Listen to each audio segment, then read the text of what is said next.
Hello friends, welcome to Deepak classes. आज हम discuss करेंगे नीट का 2014 का पेपर, जो पहले AIPMT के नाम से होता था। तो AIPMT का 2014 का पेपर हम पूरा सॉल्व करेंगे। अगर आप चैनल पे नए हैं तो आप एक प्लेलिस्ट होगी नीट प्रीवियस ईयर पेपर करके, उसमें 2021 या 22 से लेके जहाँ तक नीट हुआ है, इवन मैं एम्स के भी पेपर कवर करूँगा। तो इस सीक्वेंस में हम चल रहे हैं, आप उनको करिएगा। जहाँ पे डाउट होंगे, कोई क्वेश्चन समझ में नहीं आएगा, आप उसको कमेंट सेक्शन में लिख सकते हैं। मैं सेपरेटली उसकी कोई एक वीडियो बनाने की कोशिश करूँगा। तो पहला क्वेश्चन है, आप हर बार वीडियो को पॉज कर सकते हैं और फिर उसके बाद उसको खुद ही सॉल्व कर सकते हैं। जब सॉल्व आपको समझ में नहीं आया तभी आप इसको देखना। तो स्टार्ट करते हैं आज का पहला क्वेश्चन। क्वेश्चन है, if force, velocity and time are taken as fundamental unit. तो बच्चों, क्वेश्चन क्या कह रहा है? मैंने आपसे कहा था कि जब आप डायमेंशन एनालिसिस करते हैं, कोई भी क्वांटिटी किसी के भी टर्म में एक्सप्रेस कर सकते हैं। आपको क्या करना होता है, जिस क्वांटिटी की बात की है कि इसको एक्सप्रेस करना है, उसको आप लेफ्ट पे रखिए, बाकी जिसके टर्म में एक्सप्रेस करना है उसको राइट में रखिए। डिपेंडेंसी लगाइए और डिपेंडेंसी लगा के आप डायमेंशन रखिए और सॉल्व कर लीजिए। जो भी आप वहाँ पावर ABC लेंगे उसको निकाल के फाइनल आंसर आ जाएगा। ये हम बहुत क्वेश्चन कर चुके हैं, बहुत ज़्यादा ऐसे क्वेश्चन पूछे जाते हैं। तो पहला मेथड ये है जो मैंने आपको बताया। कह रहा है कि फोर्स, वेलोसिटी, टाइम को फंडामेंटल क्वांटिटीज़ या यूनिट ले रहे हैं, तो डायमेंशन ऑफ मास बताइए। तो पहला क्वेश्चन में क्या है, आपका जो मास है वो किसके प्रोपोर्शन होगा? F के। आपका जो मास है वो किसके प्रोपोर्शन होगा? वेलोसिटी के। आपका जो मास है वो किसके प्रोपोर्शन होगा? टाइम के। क्लियर है? तीनों का अगर आप लें, हमको ये नहीं पता है कि फोर्स कितने टाइम है। मे भी हो सकता है फोर्स की पावर -1 हो, इन्वर्सली डिपेंड हो, या स्क्वायर इन्वर्सली जो स्क्वायर लॉ फॉलो करता हो, ये हमें पता नहीं है। तो हम क्या करेंगे, जनरली इसकी पावर A, इसकी B, इसकी C। ये कोई बायस नहीं है कि ABCE लेना है, आप PQR भी ले सकते हैं। अब जब आप इसको कंबाइन करेंगे तो मास इक्वल टू क्या हो जाएगा, फोर्स की पावर A, वेलोसिटी की पावर B, T की पावर C। तो कांस्टेंट ऑफ प्रोपोर्शनलिटी की कोई डायमेंशन नहीं होती है, उसको मैं हटा दे रहा हूँ। तो ये हमें बन गया। मैंने आपसे पहले ही ये कहा था ये करना है करके आपको। अब आप क्या करेंगे, दोनों साइड डायमेंशन रख दीजिए। इस साइड तो मास है, ठीक है, और फोर्स की आपको पता होनी चाहिए mL/T-2, इसकी पावर A। वेलोसिटी की आपको पता होनी चाहिए L/T-1। नहीं पता है तो आप फॉर्मूले से निकाल सकते हैं, कोई भी एक फॉर्मूला यूज करें, उसमें डायमेंशन रखें। अब जब आप कंपेयर करें तो यहाँ पर m की पावर देखते हैं सबसे पहले। एक तो A है क्योंकि 1 × A हो गया और कहीं नहीं है। L की पावर एक A है, एक B है क्योंकि यहाँ B है और यहाँ पर कुछ नहीं है। T की पावर देखें तो यहाँ -2A है क्योंकि मैंने पावर में अंदर इंटू कर दिया है।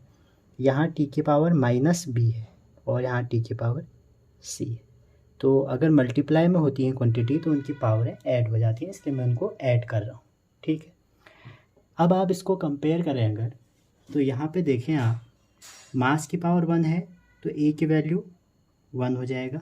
अगर आप मास का कोफिशिएंट को कंपेयर करें, अगर आप इसको देखें, इधर तो L है ही नहीं, तो L की पावर 0, आप ऐसे भी लिख सकते हैं L की पावर 0, T की पावर 0। किसी की भी पावर 0 होती है तो 1 होता है। तो जब आप 0 करेंगे तो 0 इक्वल टू क्या हो जाएगा, A + B। तो यहाँ से निकल के आया A - B। तो A की वैल्यू 1 है तो B कितना हो जाएगा, -A, दैट मीन्स -1।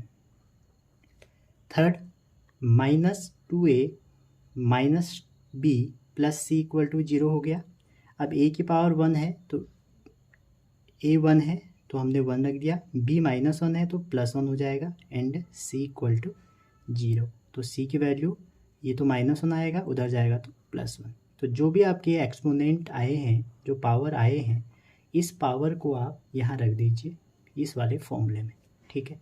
तो मास इक्वल टू क्या हो जाएगा, एफ की पावर ए, वी की पावर बी एंड टी की पावर सी। तो ये आपका मास को एक्सप्रेस करने का तरीका है, ठीक है। मास ही नहीं, मैंने अभी 21 से आप लगा लीजिए, हम पहुंच गए हैं 14 तक, हमने यहाँ तक पेपर किए हैं।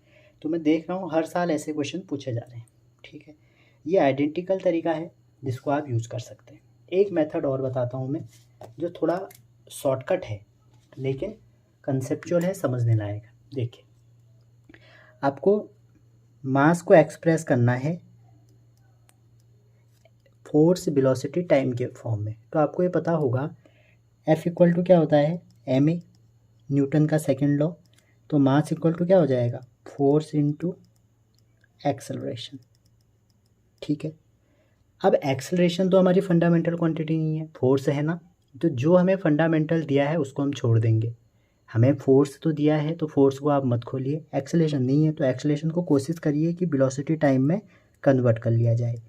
तो अगर मैं एक्सेलरेशन की डेफिनेशन देखूं तो क्या होती है, change in velocity with respect to time. तो वेलोसिटी ओवर टाइम होगा तो टाइम कहाँ पहुंच जाएगा, ऊपर।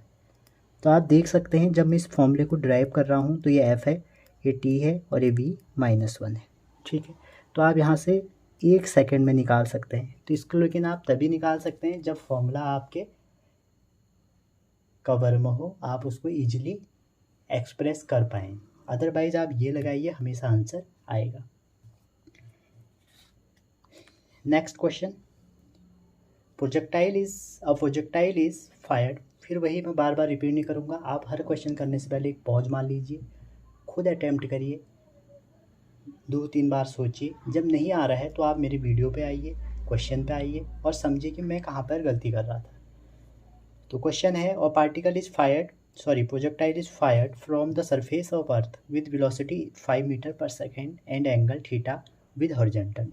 एक प्रोजेक्टाइल को फायर किया जा रहा है, वेलोसिटी दी है, उसकी एंगल दिया है।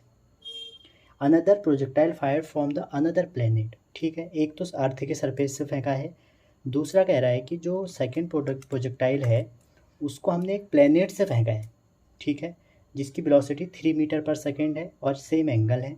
क्लियर है? आप जब क्वेश्चन पढ़ रहे हैं ना उसको रिलेट करते हुए चलिए, टाइम बचेगा आपका। And follow a trajectory which is identical with the trajectory of fire from the earth. तो जो प्लेनेट की ट्रेजेक्ट्री है वही आपकी प्लैनेट्स वाली की अर्थ के बराबर है। तो पूछा है the value of acceleration due to gravity on the planet is. तो आपसे पूछ रहा है कि जो वैल्यू होगी acceleration of due to gravity की उसकी बताओ। तो सबसे पहले यहाँ पे सोचने की बात यह है, सेम ट्रेजेक्ट्री का मतलब क्या है, सेम ट्रेजेक्ट्री का मतलब है रेंज उसकी सेम होगी, ठीक है। तो क्वेश्चन नंबर 2 है हमारा, आपसे साफ साफ लिखा है क्वेश्चन में कि सेम ट्रेजेक्ट्री, जो भी आपने फेंका प्लेनेट, चाहे वो अर्थ से फेंका या आपने किसी प्लेनेट से फेंका, तो उसकी ट्रेजेक्ट्री सेम है, that means range will be same, ठीक है। क्योंकि ट्रेजेक्ट्री क्या डिसाइड करती है, पाथ, और पाथ इनिशियल से फाइनल तक की जो ट्रेजेक्ट्री है अगर वो दोनों की सेम होगी तो रेंज भी तो सेम होगी। अब आपको पता होना चाहिए कि रेंज इक्वल टू एक फॉर्मूला होता है प्रोजेक्टाइल में, u² sin2θ over g। Clear? यहाँ पर आप देख सकते हैं u अलग अलग है, g 2θ, ये सब हमारा है, ठीक है। हमें निकालना है g की वैल्यू। क्लियर? अब देखते हैं, रेंज सेम है तो आप इसको थोड़ा रीअरेंज करें 2 प्लेनेट के लिए। तो जो रेंज होगी मैं उसको ले रहा हूँ r की जो होगी, या आप ऐसे कर सकते हैं, इसको इस साइड भेजिए तो g इक्वल टू हो जाएगा u² sin2θ by g by r। अब r सेम है, जो क्वांटिटी सेम है तो उसको लेंगे, क्या करेंगे, थीटा भी सेम है, तो जो g है आप देख सकते हो किस पे डिपेंड कर रहा है, u² पे, ठीक है। आप दोनों में वैल्यू रख के भी रेंज सेम करके निकाल सकते हैं, लेकिन इससे थोड़ा इजीली टाइम बचेगा।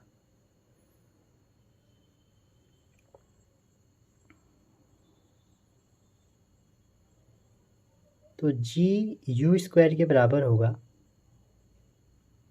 तो इसका मतलब क्या हो गया आपका कि जो अर्थ है, जी अर्थ है, ठीक है, और वो भी यू स्क्वायर होगा, वो यू वन स्क्वायर कर लीजिए, और जो जी प्लैनेट है वो भी यू स्क्वायर होगा, यू टू कर लीजिए। तो प्लैनेट पे निकालनी है आपको, तो इसका रेशियो निकाल दो। तो कितना हो जाएगा, u two square over u one square, ठीक है। तो यू टू कितना दिया है आपको, यू टू दिया है 3 और यू वन दिया है 5। तो एक दिया है 3, एक दिया है 5, तो ये हो जाएगा 3 का स्क्वायर ओवर 5 का स्क्वायर, ठीक है। तो g p over g e equal to हो जाएगा 9/25। तो जी पी इक्वल टू हो जाएगा 9/25 इंटू जी ई। तो अर्थ पे कितना होता है 9.8, या आप 10 भी रख सकते हैं। तो जब आप इसमें 9.8 रखेंगे तो आपका आंसर आएगा लगभग 3 के आसपास। तो 3.5 इसमें दिया है, चेक कर लेना इसको एक बार। तो ये आपका एक प्रोजेक्टाइल हो गया, प्रोजेक्टाइल का पार्ट हो गया, ठीक है। समझ में आया होगा, ट्रेजेक्ट्री सेम थी तो मैंने यहाँ से एक रिलेशन निकाला, उस रिलेशन से हमने इसको सॉल्व कर लिया। नेक्स्ट क्वेश्चन है क्वेश्चन नंबर 3। तो क्वेश्चन कह रहा है a particle is moving such that its position coordinate x y are 2 3 at 0। Time जब 0 था तो 2 3 था। इसमें एक हम डायग्राम बनाते हैं पहले हल्का सा। आपसे कह रहा है जब टाइम 0 है तो उसकी जो पोजीशन कोऑर्डिनेट है एक्स और वाई से हम दिखा रहे हैं उसको, वो है 2 3, ठीक है। आगे आपसे कह रहा है कि जब टाइम 2 है मतलब 2 सेकेंड बाद, तो उसकी जो पोजीशन कोऑर्डिनेट है वो आपका है 6,7। After 3 second, that means 5 second में उसका जो पोजीशन कोऑर्डिनेट है वो है 13.4। ये सारी मीटर में है तो इसमें आप कंफ्यूज मत करें, ठीक है। ये आपको दिया है, आप क्वेश्चन 3 पढ़ सकते हैं। और particle is moving such that its position coordinate x y are 2 3 at T0, 6 7 at T2, 13 and 14 at T equal to 5।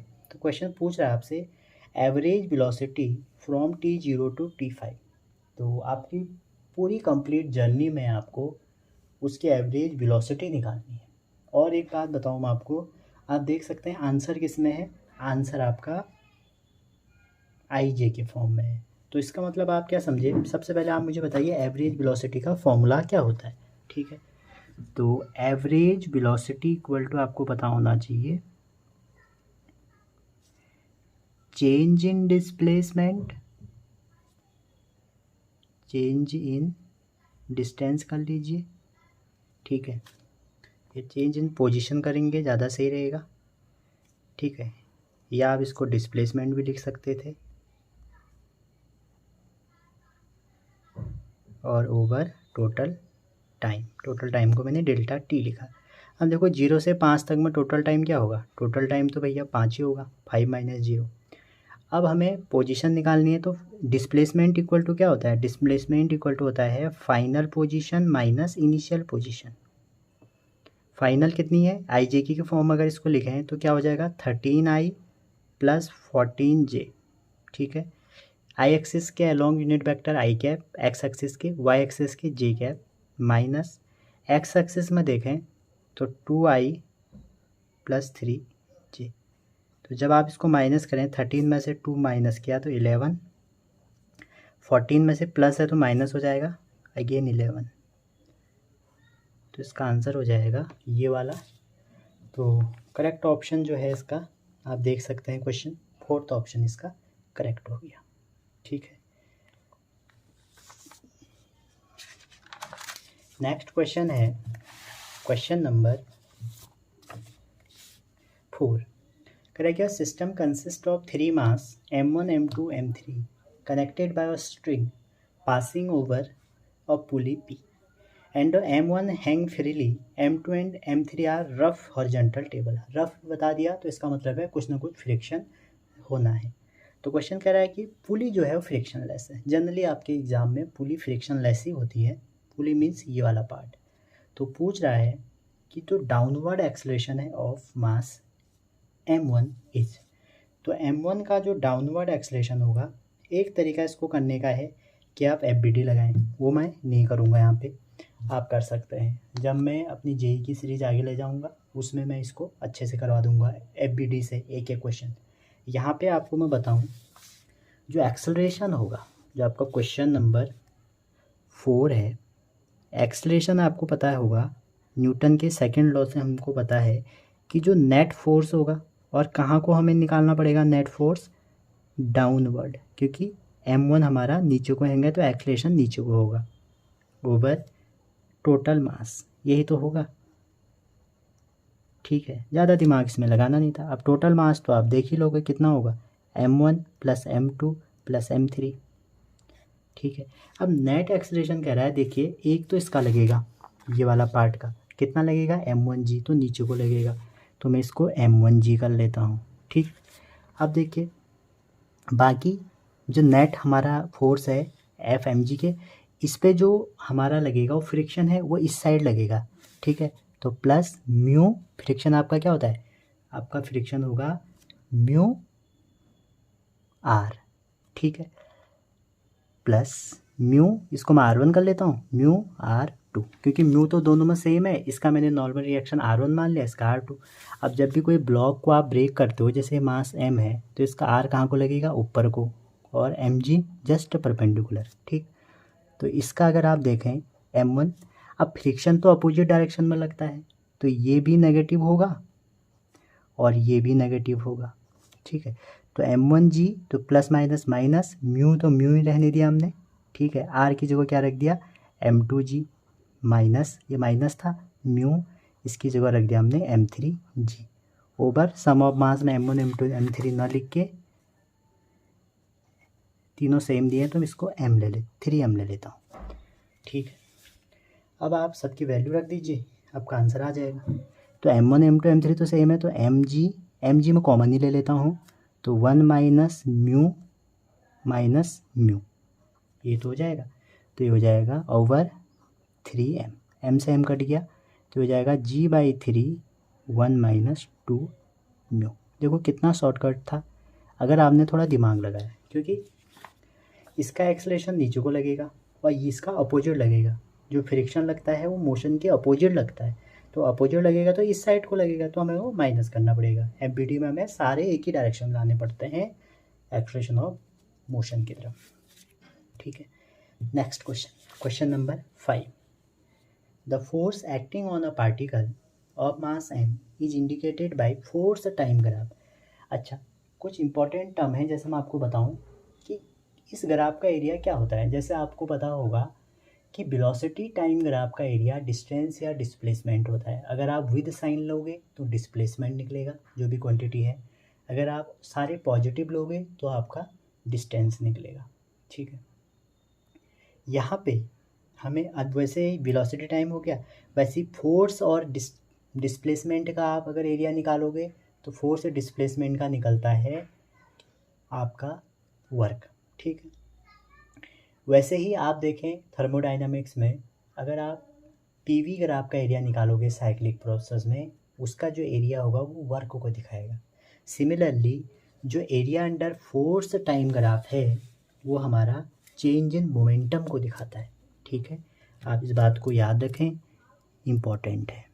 ठीक है, एरिया अंडर FT ग्राफ, जो भी FT ग्राफ आपको दिया है, इसका जो एरिया होगा वो आपका दिखाएगा चेंज इन मोमेंटम। ठीक है, और जो चेंज इन मोमेंटम है उसी को हम बोलते हैं इम्पल्स। लेकिन यहाँ इम्पल्स पूछा नहीं है, इन फ्यूचर पूछा जा सकता है।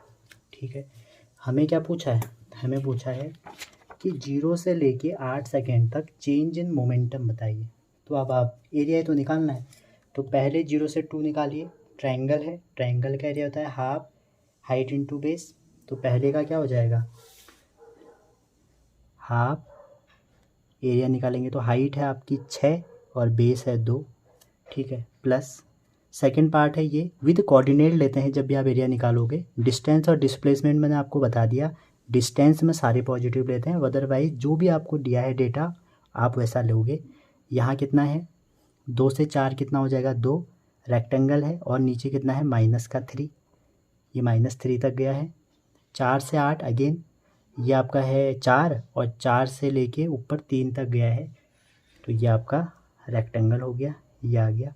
तो 2 से 2 कट गया, 6 से 6 कट गया, आंसर आ गया 12 न्यूटन सेकेंड। यहाँ पर गलती क्या हो सकती है, आप ये -3 ना लेके +3 अगर ले लेते तो आप जाते। क्वेश्चन नंबर 6, अच्छा क्वेश्चन है, इंपॉर्टेंट क्वेश्चन है, कई बार पूछा गया है एग्जाम में। A balloon with mass m is descending, नीचे की ओर आ रहा है, down with an acceleration a, how much mass should be remove from it so that it start move up with acceleration a। तो क्वेश्चन कह रहा है कि कितना मास हम इसमें से रिमूव करें कि ये ऊपर को चले जाए। बहुत अच्छा क्वेश्चन है, कंसेप्चुअल है। देखिए क्वेश्चन नंबर 6 है,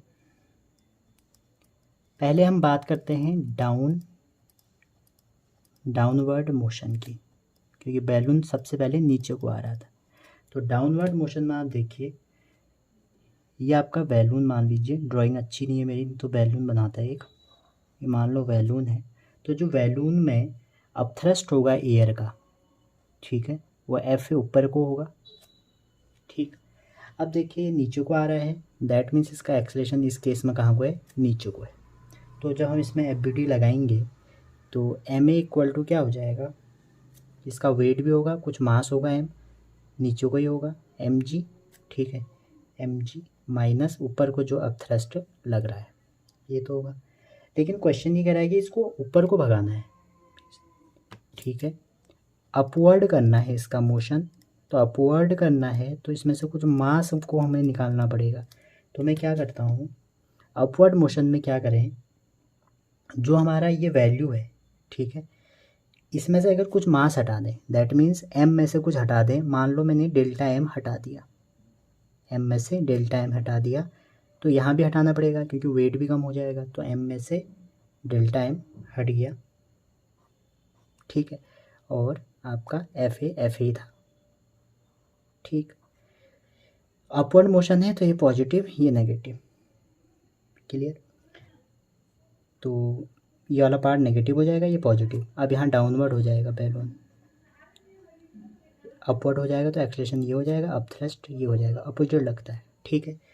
तो एम जी तो नीचे को रहेगा, तो हमें क्या करने पड़ेगा, एम ए के नेगेटिव करना पड़ेगा। आप इसको ऐसे भी लिख सकते हैं, और यही इसमें थोड़ा सा सोचने वाली बात थी। अब क्या करें, आप दोनों को सॉल्व कर लीजिए, यहाँ से डेल्टा एम को निकाल दीजिए।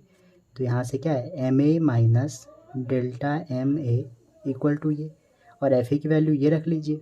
तो यहाँ से जब आप इन दोनों इक्वेशन के हेल्प से सॉल्व करेंगे तो आपका डेल्टा एम कितना बनेगा, 2ma, और ये जब रीअरेंज करेंगे तो g प्लस ए, ये बनेगा, ठीक है। आपको क्या करना है, डेल्टा एम एक साथ लाना है, इसको इस साइड लाना, ठीक है, और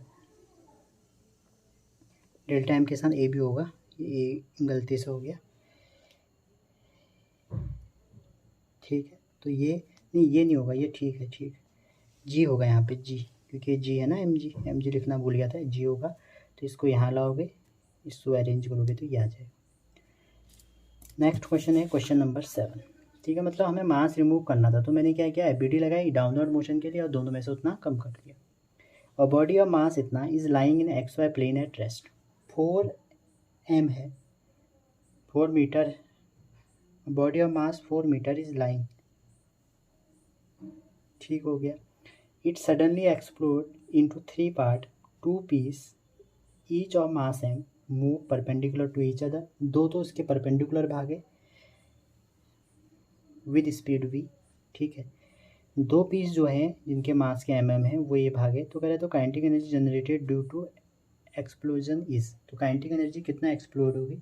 तो सिंपल सा क्वेश्चन है, देखिए 2 मास m1 m2 हैं, जब इसका वो केस हुआ, 4 हैं इसका टोटल, m मतलब मास है वो 4m है, मीटर नहीं है। तो आप ये मान के चलो जब एक्सप्लोजन हुआ उसके बाद क्या हुआ कि एक मास तो इधर को भागा, एक इधर को भागा, ठीक है। v स्पीड से ये भी भागे हैं महाराज और v स्पीड से ये भी भागे हैं। तो मान ये एज्यूम कर लें कि जो बाकी है वो v1 से भागा होगा और कहाँ भागा होगा, ठीक है। और बचा कितना 2m, क्योंकि टोटल 4m था, तो m 2m, 4 में से मैंने 2 घटा दिए। अब आप यहाँ पे लीनियर मोमेंटम जब कंजर्वेशन लगाएंगे तो कितना हो जाएगा देखिए।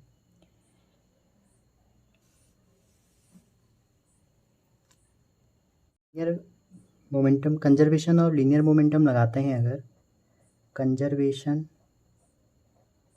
ऑफ लीनियर मोमेंटम, अब इन दोनों का जो रिजल्टेंट होगा वो इसके बराबर होगा मोमेंटम। तो इसका मोमेंटम कितना होगा 2mv1 इक्वल टू, इसका देखें अगर इन दोनों का रिजल्टेंट यहाँ होगा और ये 90 का एंगल है तो इसका स्क्वायर प्लस इसका स्क्वायर, तो ये हो जाएगा √2mv। कैसे, अगर इसका p है इसका p है तो आप खुद ही सोचिए, अगर ये p है ये p है तो ये कितना हो जाएगा √p² प्लस p², तो √2p², तो यहाँ से √2p हो जाएगा। ये किस, यही तो लिखा है p = m भी रख दिया, ठीक है।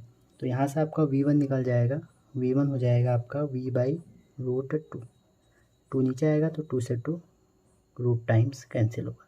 हमसे पूछी क्या है काइनेटिक एनर्जी जनरेट कितनी हुई, तो टोटल काइनेटिक एनर्जी जो जनरेट होगी वो कितनी होगी, इसकी प्लस इसकी प्लस इसकी, तो ½ mv², एक की ये है, दूसरे की भी ½ mv², तीसरे की ½ हो जाएगा 2mv1²। अब v1 के लिए हमें ये करना पड़ा, तो ये तो हो जाएगा mv², ठीक है, हाफ, क्योंकि ये 2 2 1 हो गया, ठीक है। और ये हो जाएगा आपका 2 से 2 कैंसिल हो गया m, और v की वैल्यू रखोगे तो v/v²/2 हो जाएगा, ठीक है। v1 की वैल्यू ये पुट कर दो, इसको सॉल्व करेंगे 2 1 3, तो ये हो जाएगा 3/2 mv², ठीक है। क्वेश्चन नंबर 8 है कि oscillation of a body smooth horizontal x दिया है, तो एक्सेलेरेशन क्या होगा। तो देखिए जब आप एक्स से डिफ्रेंशिएट करेंगे, जब आप एक्स से वी की तरफ जाएंगे, जैसे आपका एक्स क्या है, एक्स है आपका a cos ω t, तो जब आप वेलोसिटी निकालेंगे तो इसको डिफ्रेंशिएट करेंगे, तो डिफ्रेंशिएट करेंगे तो a तो कांस्टेंट है, cos का क्या हो जाएगा -sin ω t, ठीक है।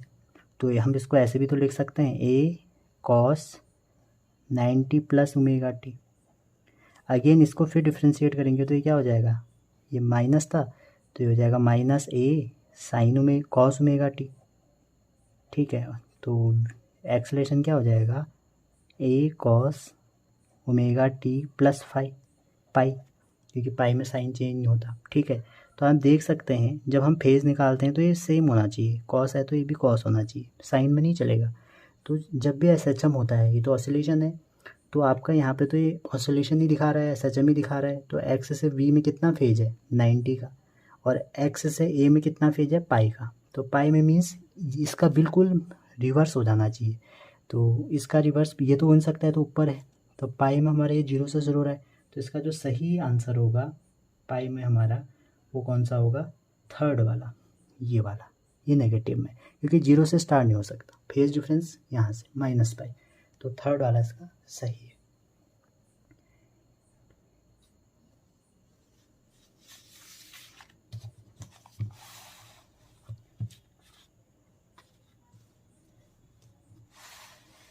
क्वेश्चन नंबर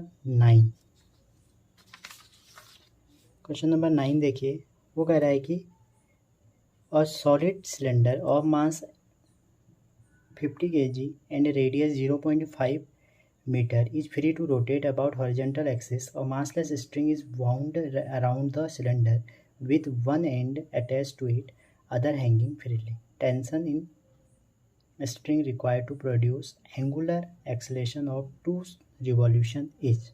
क्वेश्चन कह रहा है कि एक सॉलिड सिलेंडर है 50 किलो उसका, तो क्वेश्चन 9 में हमें मास दिया है, रेडियस दी है, तो आप ये समझ के चलें क्वेश्चन 9 कैसे होगा आपका, इस टाइप का है क्वेश्चन 9, ठीक है। क्वेश्चन 9 में ये है कि ये आपका एक सिलेंडर है, एक तरफ इसका क्वेश्चन में हमें ये कह रहा है कि जो सिलेंडर है सॉलिड सिलेंडर 50 है, 0.5 फ्री टू रोटेट हो रहा है हॉरिजॉन्टल एक्सिस में, massless string bound the cylinder with one end attach to it, other hang freely. तो एक हमने यहाँ पर ऐसे मासलेस लगा दी है, ठीक है, या आप ऊपर को भी लगा सकते हैं। तो आपसे पूछ रहा है कि एंगुलर एक्सेलरेशन इतना है तो टेंशन कितना होगा, ठीक। तो टेंशन की बात आ गई तो आप ये अगर आप इसको ऐसे ले सकते हैं या आप इसको ऊपर को लगा सकते हैं, यहाँ से ऊपर को लगा सकते हैं, ठीक है। तो जब आप इसमें देखें, सबसे पहले आप देखो अल्फ़ा दिया है आपको 2 रिवॉल्यूशन पर सेकेंड स्क्वायर, तो 2 रिवॉल्यूशन मीन्स 4 पाई हो गया रेडियन में, ठीक है, 4 पाई रेडियन पर स्क्वायर। अब हमें निकालना है इसमें, पहले हम इसका मोमेंट ऑफ इनर्शिया निकाल लेते हैं। वो क्यों, अभी देखिए, हाफ एम आर स्क्वायर, तो हाफ एम कितना है 50, आर दिया है हमको 0.5 का स्क्वायर। इसको आप सॉल्व करो तो ये 2 से 25 हो गया, 25/4 हो गया, ठीक है। अब आप देखिए टॉर्क इक्वल टू क्या होता है, आई अल्फ़ा होता है। एक आप बताइए टॉर्क इक्वल टू क्या होता है, आर क्रॉस एफ, मैक्सिमम अगर आप लेंगे तो आर एफ, ठीक है। तो आर यहाँ पर क्या है, मैक्सिमम डिस्टेंस तो रेडियस ही है, एफ यहाँ पे टेंशन है जो ये वाला लग रहा है, ठीक है। तो इन दोनों को अगर आप कंपेयर करें तो r t equal to i alpha होगा। तो आपको टी निकालना है तो टी इक्वल टू क्या हो जाएगा, आई अल्फ़ा ओवर आर, ठीक है। आई कितना है अभी निकाला था हमने 25/4, अल्फ़ा कितना है 4 पाई, आर कितना है 0.5, 4 से 4 कैंसिल हो गया। इसको सॉल्व करेंगे तो ये हो गया आपका 50 पाई, पाई की वैल्यू 3.14 रखें तो 157 न्यूटन के आसपास। तो ये आपका 9th क्वेश्चन हो गया। क्वेश्चन नंबर 10 कह रहा है कि the ratio of acceleration of a solid sphere और mass M radius R rolling down an incline plane. तो इंक्लाइन प्लेन में जब भी मोशन होता है तो आपको पता होना चाहिए एक्सेलरेशन कितना होगा। तो पूछ रहा है कि एक तो स्लिपिंग हुआ है विदाउट कोई फ्रिक्शन नहीं है, विदाउट स्लिपिंग हुआ है, और एक स्लिपिंग डाउन हुआ है, ठीक है, विदाउट रोलिंग। एक है विदाउट स्लिपिंग, एक है slipping down without down the incline without rolling. अच्छा, मतलब है एक ही चीज़, सॉलिड सिलेंडर ही है, दोनों का एक्सेलरेशन निकालना है। तो जब भी आपको पता होगा, क्वेश्चन नंबर 10, ठीक है, ये आपको पता होना चाहिए एक्सेलरेशन की वैल्यू है। अभी डेरिवेशन करने का टाइम नहीं है, नहीं तो मैं इसको कर देता। तो जब भी कोई रोलिंग मोशन की बात हो, फॉर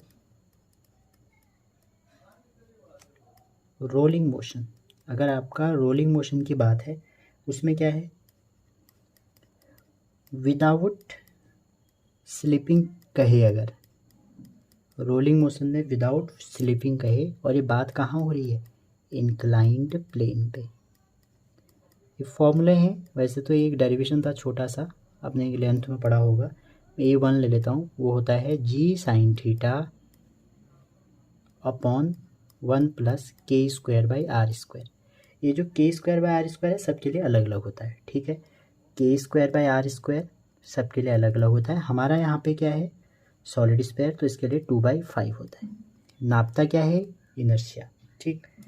अगर फॉर स्लिपिंग हो विदाउट रोलिंग मोशन, ठीक है, फॉर स्लिपिंग हो, कोई रोलिंग ना हो, तो ए कितना हो जाएगा, A2 ले लेता हूँ इसको मैं, जी साइन थीटा। ये आपने FBD से भी ऐसे ब्रेक करके निकाली होगी अगर आपको याद आ रहा है, ठीक है। मास ये है, एक इस साइड आपने mg बनाया होगा, तो ऐसे mg cos थीटा बनाया होगा, इसके इस साइड को रेंज बनाई होगी। अगर यहाँ पर ma लग रहा है तो आपने mg cos थीटा इस साइड बनाया होगा, ठीक है। तो आपने इसको फिर निकाला होगा, mg sin थीटा बनाया होगा इस तरफ, mg cos थीटा, तो यहाँ से फिर A = g sin theta.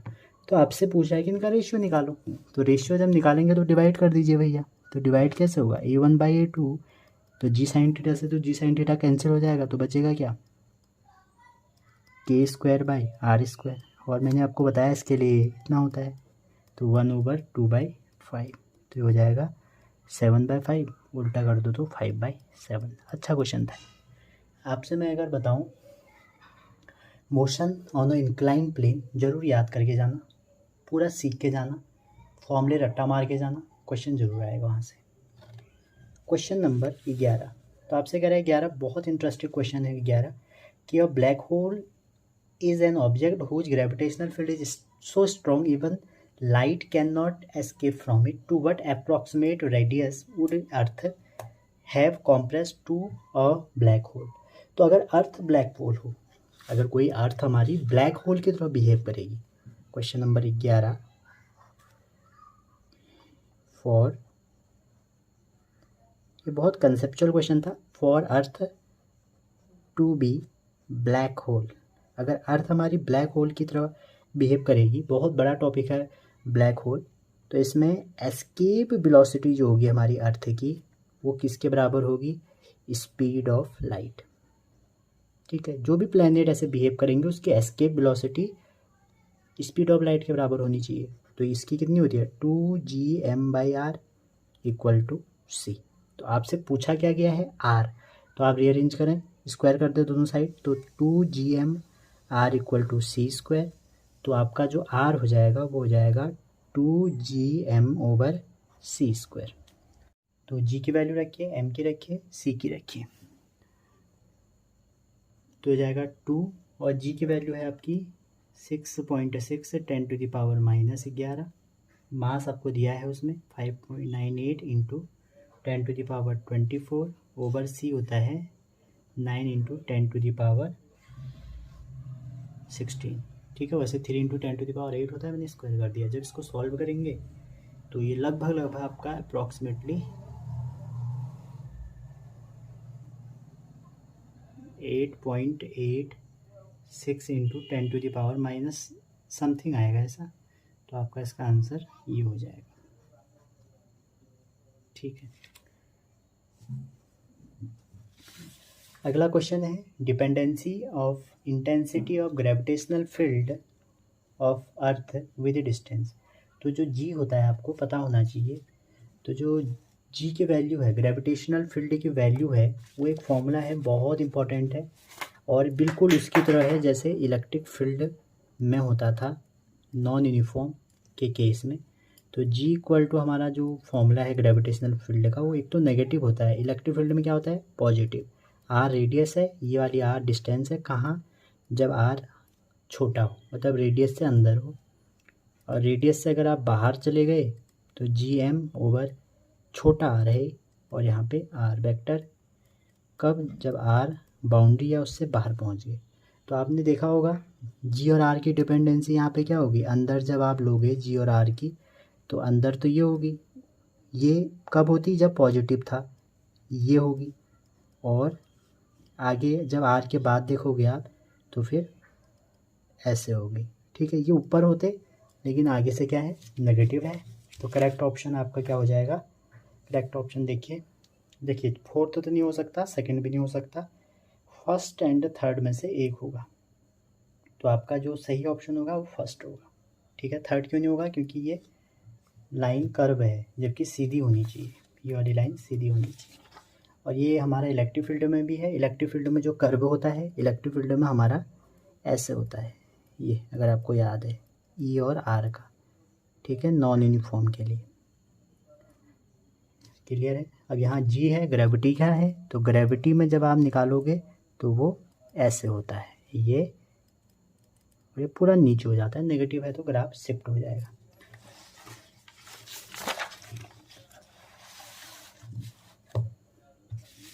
Question number 13 पे चलते हैं। कह रहा है कि copper of fix volume V is drawn into wire of length L. When this wire is subjected to a constant force F, the extension produced in wire is delta L. Which of following graph is of straight line?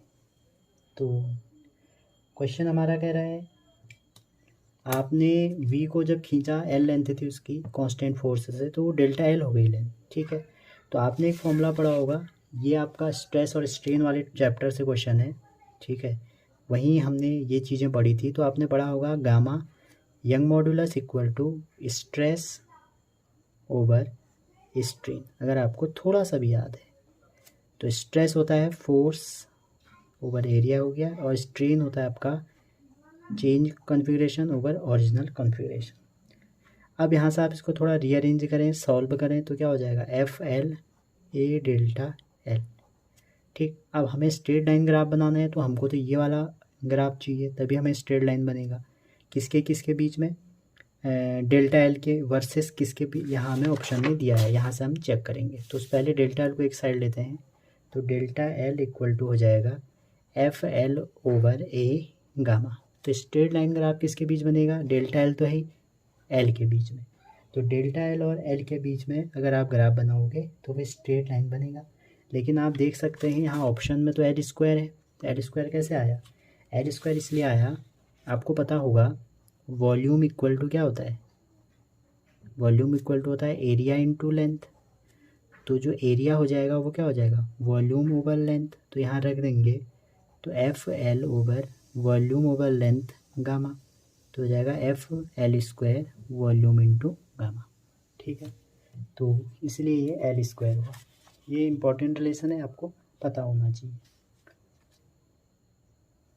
14 a certain number of spherical drop of a liquid of radius r collapse to form a single drop of radius r at volume v if t is the surface tension of the liquid then आपसे energy पूछी है कि energy क्या होगी।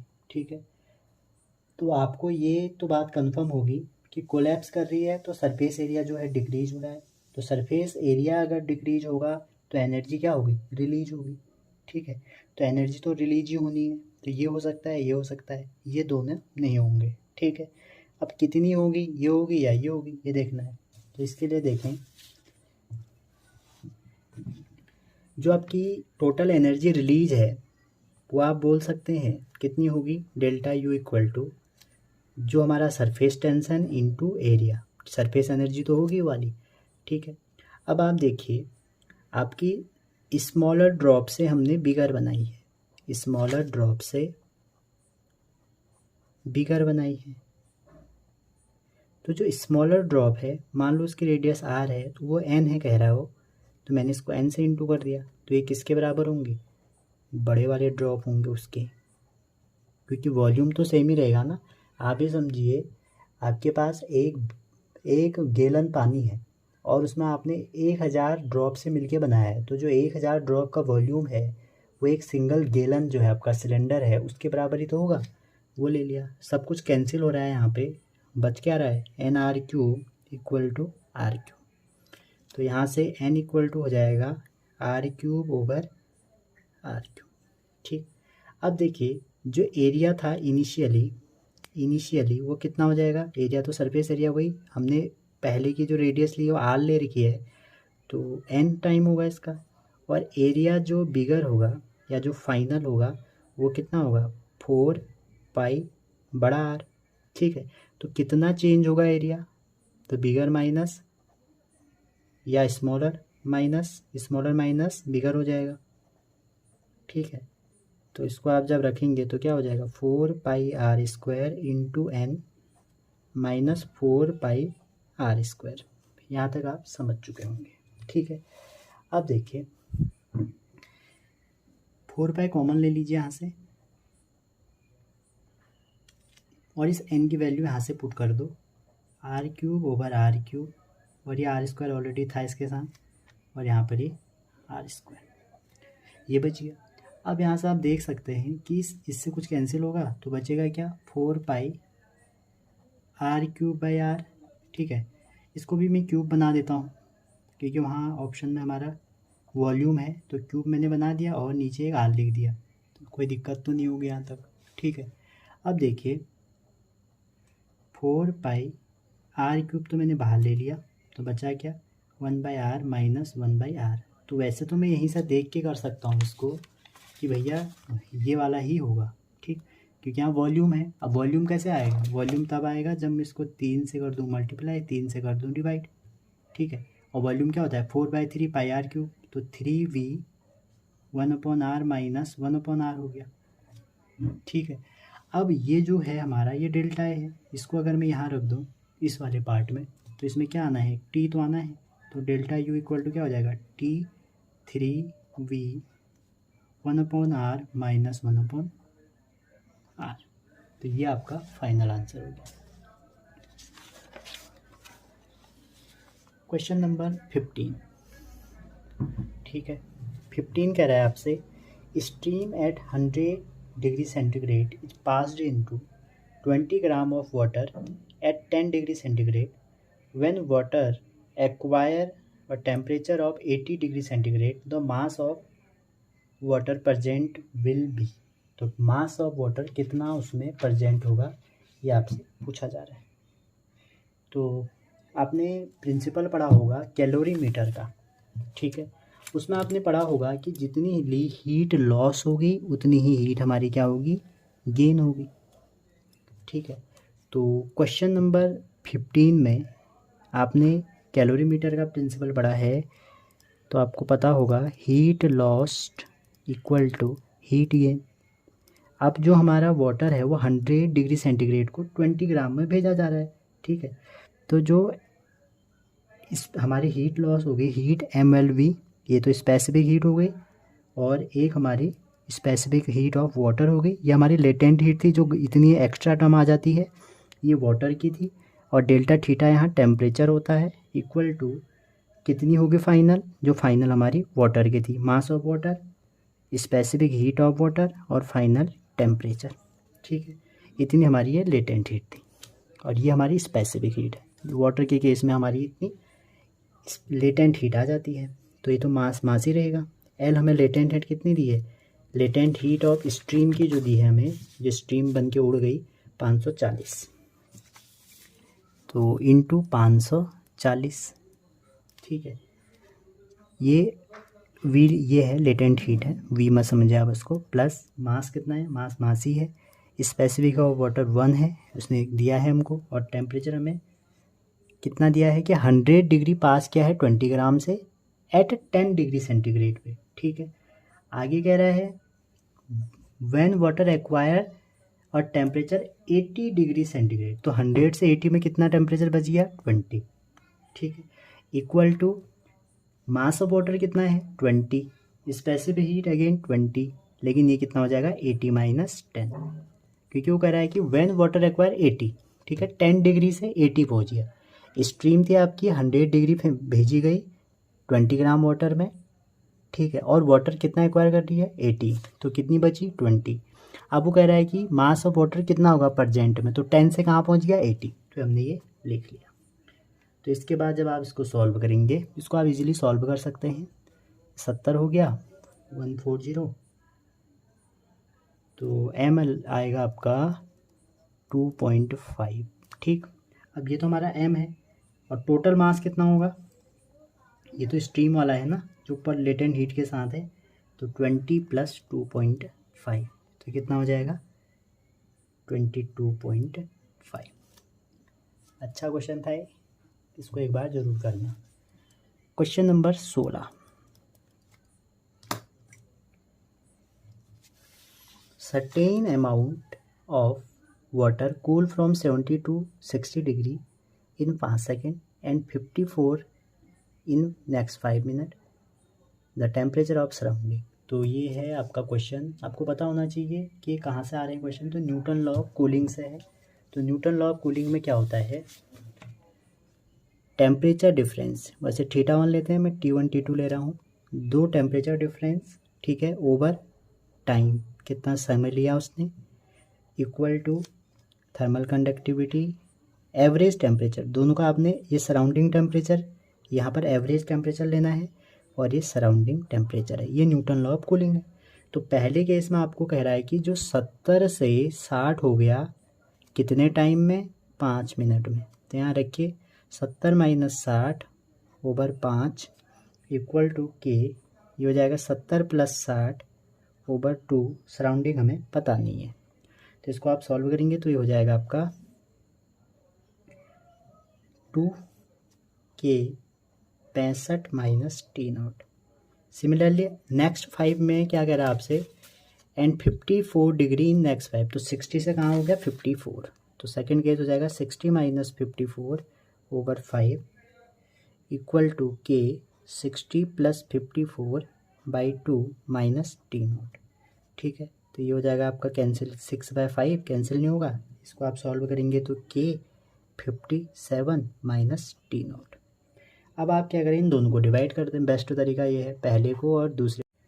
अब इन दो equation में पहले इसको और इसको हम डिवाइड कर देते हैं, इसको भी आप रीअरेंज करके ऐसे ही लिख सकते हैं, ये 2 लिखा है, इसको आप 10/5 भी लिख सकते हैं। ठीक है, 2 ही होगा क्योंकि इससे हम जब डिवाइड करेंगे तो आसानी होगी। अगर मैं इक्वेशन फर्स्ट को, जो मेरी पहली इक्वेशन है ये वाली 65 माइनस टी नॉट, और ये वाली जो इक्वेशन है दूसरी 6/5, ये 6/5 के 57 माइनस टी नॉट, इसको अगर मैं डिवाइड करूँ तो क्या हो जाएगा 10/5 ओवर 6/5 इक्वल टू के, तो कैंसिल हो जाएगा, लिख ले रहा हूँ फिर भी, टी नॉट ओवर के 57 माइनस टी नॉट, के से के कैंसिल हो गया, 5 से 5, 5 2 से 5 बार, 2 से 3 बार, तो ये हो गया 5/3 equal to 65 minus T naught 57 minus T not.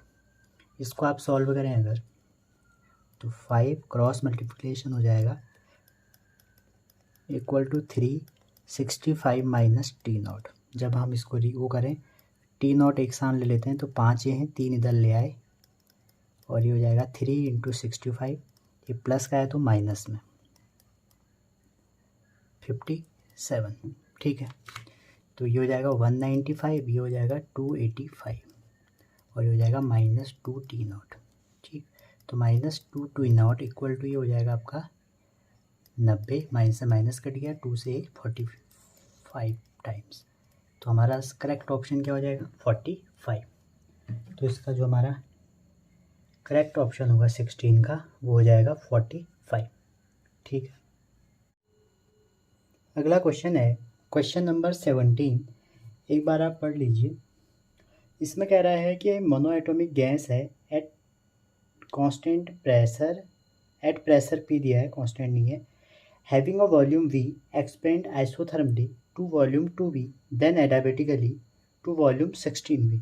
ठीक है, पहले वो गैस आइसोथर्मली एक्सपेंड हुई, आफ्टर देन एडियाबेटिकली हुई, तो आपसे पूछ रहा है कि फाइनल प्रेशर क्या है, क्या होगा। ठीक है, अच्छा प्रेशर P था, वॉल्यूम V से 2V हो गया। ठीक, तो पहले हम आइसोथर्मल की कंडीशन लगाते हैं। आपको पता होगा आइसोथर्मल की कंडीशन क्या होती है। अगर आपसे आइसोथर्मल की कंडीशन कोई पूछे तो आइसोथर्मल मीन्स ऐसा जहाँ पर टेम्परेचर कांस्टेंट रहता है, दैट मीन्स वो प्रोसेस जो बॉयल्स लॉ को फॉलो करती है। तो क्वेश्चन नंबर 16 बहुत अच्छा क्वेश्चन है, 17। तो आइसोथर्मल में होता क्या है, P V equal to constant. ठीक है, ये इसकी इक्वेशन ऑफ स्टेट होती है। कैसे निकलती है, क्योंकि बॉयल्स लॉ कहता है कि at constant temperature P is inversely proportional to V। तो यहाँ से हम जब निकालेंगे तो PV इक्वल टू कॉन्स्टेंट आ जाता है। तो अगर दो स्टेट पे आप लगा रहे हो, P1V1 इक्वल टू P2V2 हो जाएगा। क्लियर है। अब प्रेशर पहले वाले केस में तो P है और वॉल्यूम कितना है V है।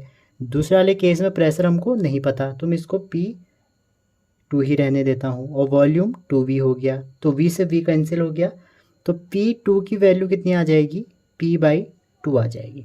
ठीक है। अब क्वेश्चन कह रहा है कि एडियाबेटिकली हुआ, तो ये तो आइसोथर्मली था, आइसोथर्मली।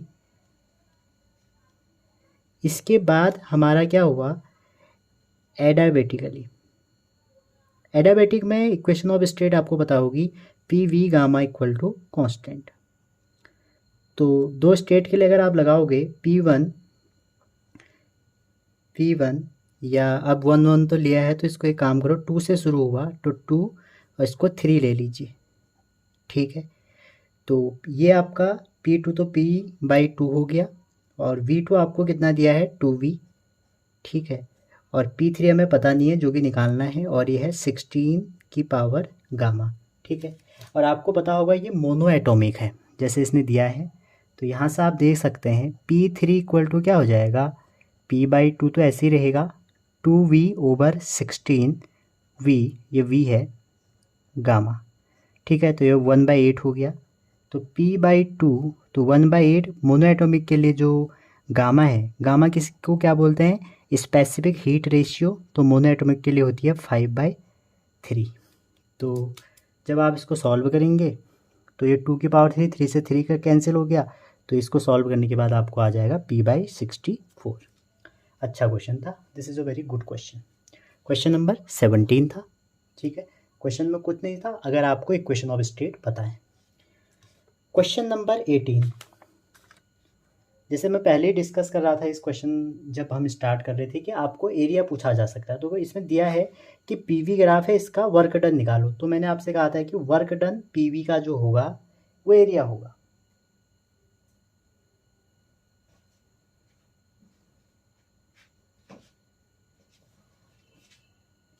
तो इस केस में अगर आप एरिया निकालेंगे तो वर्क डन इन साइकिल में निकालेंगे तो कैसे निकलेगा, देखिए सबसे पहले आपको एक ट्रायंगल ये दिख रहा है और एक ट्रायंगल ये दिख रहा है, तो एक बार ABD में निकालिए, एक बार BCD में निकालिए, ठीक है।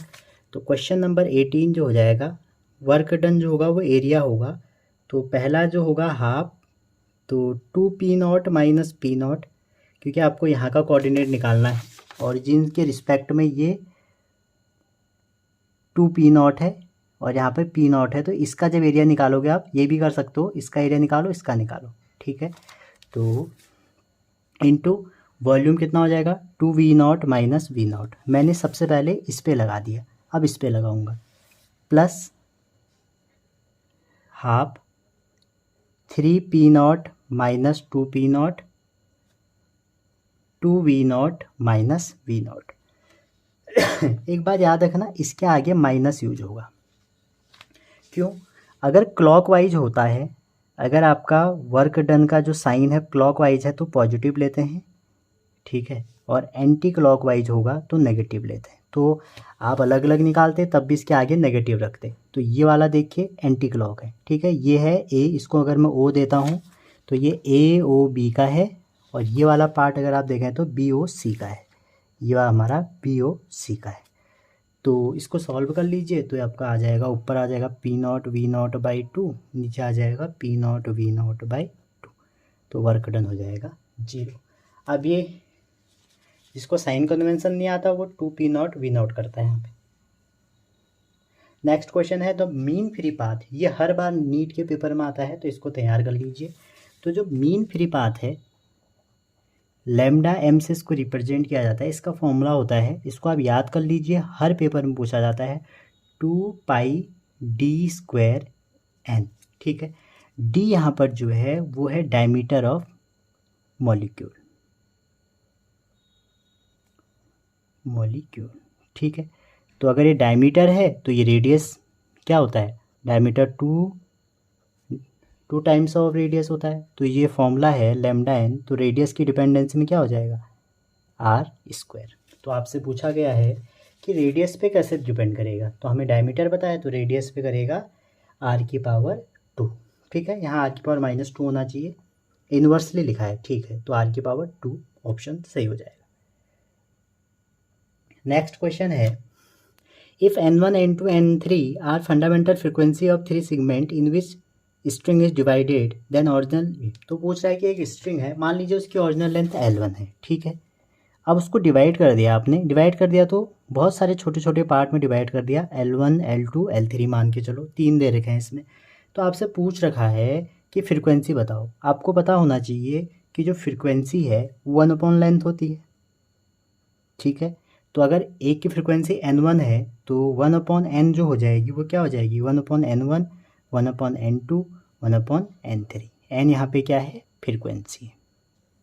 क्लियर है। तो ये बेसिक क्वेश्चन है, मैं आपसे पहले ही कहता हूँ कि जो नीट का पेपर है उसमें 15 से 20 क्वेश्चन तो आप यूँ उड़ा दोगे अगर आपको पूरा सब्जेक्टिव पे आप तैयार है। इसलिए आप कोई भी चीज़ पढ़ रहे हैं तो उसको डिटेल में पढ़िए, रटिए मत।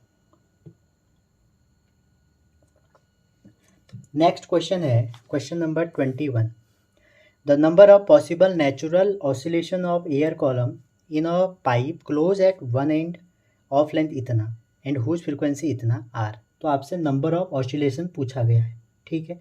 अब देखिए जो एक एंड से खुला वाला पाइप है उसका जो फ्रिक्वेंसी का फॉर्मूला होता है वो क्या होता है, देखिए ये आपको याद होना चाहिए, फॉर्मूले आपको कुछ कुछ याद होने चाहिए। तो फ्रिक्वेंसी इक्वल टू उसका होता है 2n+1 न्यू ओवर 4r, ठीक है।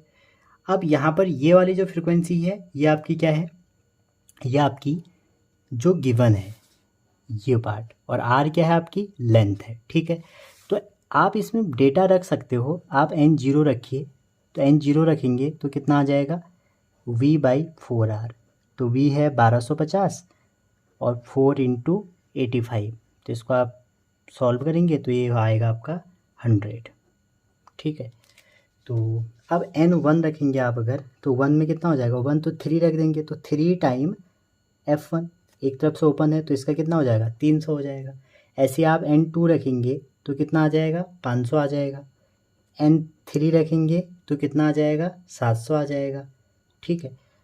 n4 रखेंगे कितना आ जाएगा 900 आ जाएगा, n5 रखेंगे तो कितना आ जाएगा 1100 आ जाएगा। अब इतनी फ्रिक्वेंसी n5 रखेंगे, अब 1250 को एक्सीड कर जाएगा।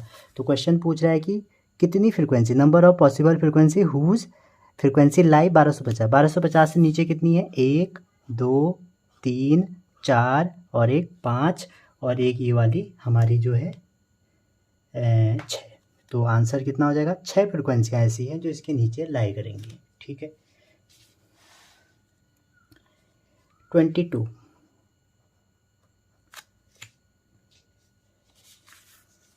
22 है, a speeding motorcyclist see traffic jam ahead of him, he slow down to 36 km/h, he find the traffic has is and a car moving ahead of him at itna is honking at the frequency इतना, if speed of इतना the frequency of honk as heard by him। तो ये question जैसे आपसे आएगा कि इसके respect में बतानी है या इस बंदे की इसके रिस्पेक्ट में बतानी है, तो आप वहाँ पे क्या करोगे, डॉपलर इफेक्ट। अब यहाँ पर जो एपरेंट फ्रिक्वेंसी का फॉर्मूला है देखिए उससे आगे है, दोनों एक ही डायरेक्शन में है। तो जो एपरेंट फ्रिक्वेंसी का फॉर्मूला है आप डॉपलर इफेक्ट में पढ़ते हैं, एपरेंट फ्रिक्वेंसी का फॉर्मूला आ जाएगा n पहले वाली frequency v plus v observer v plus v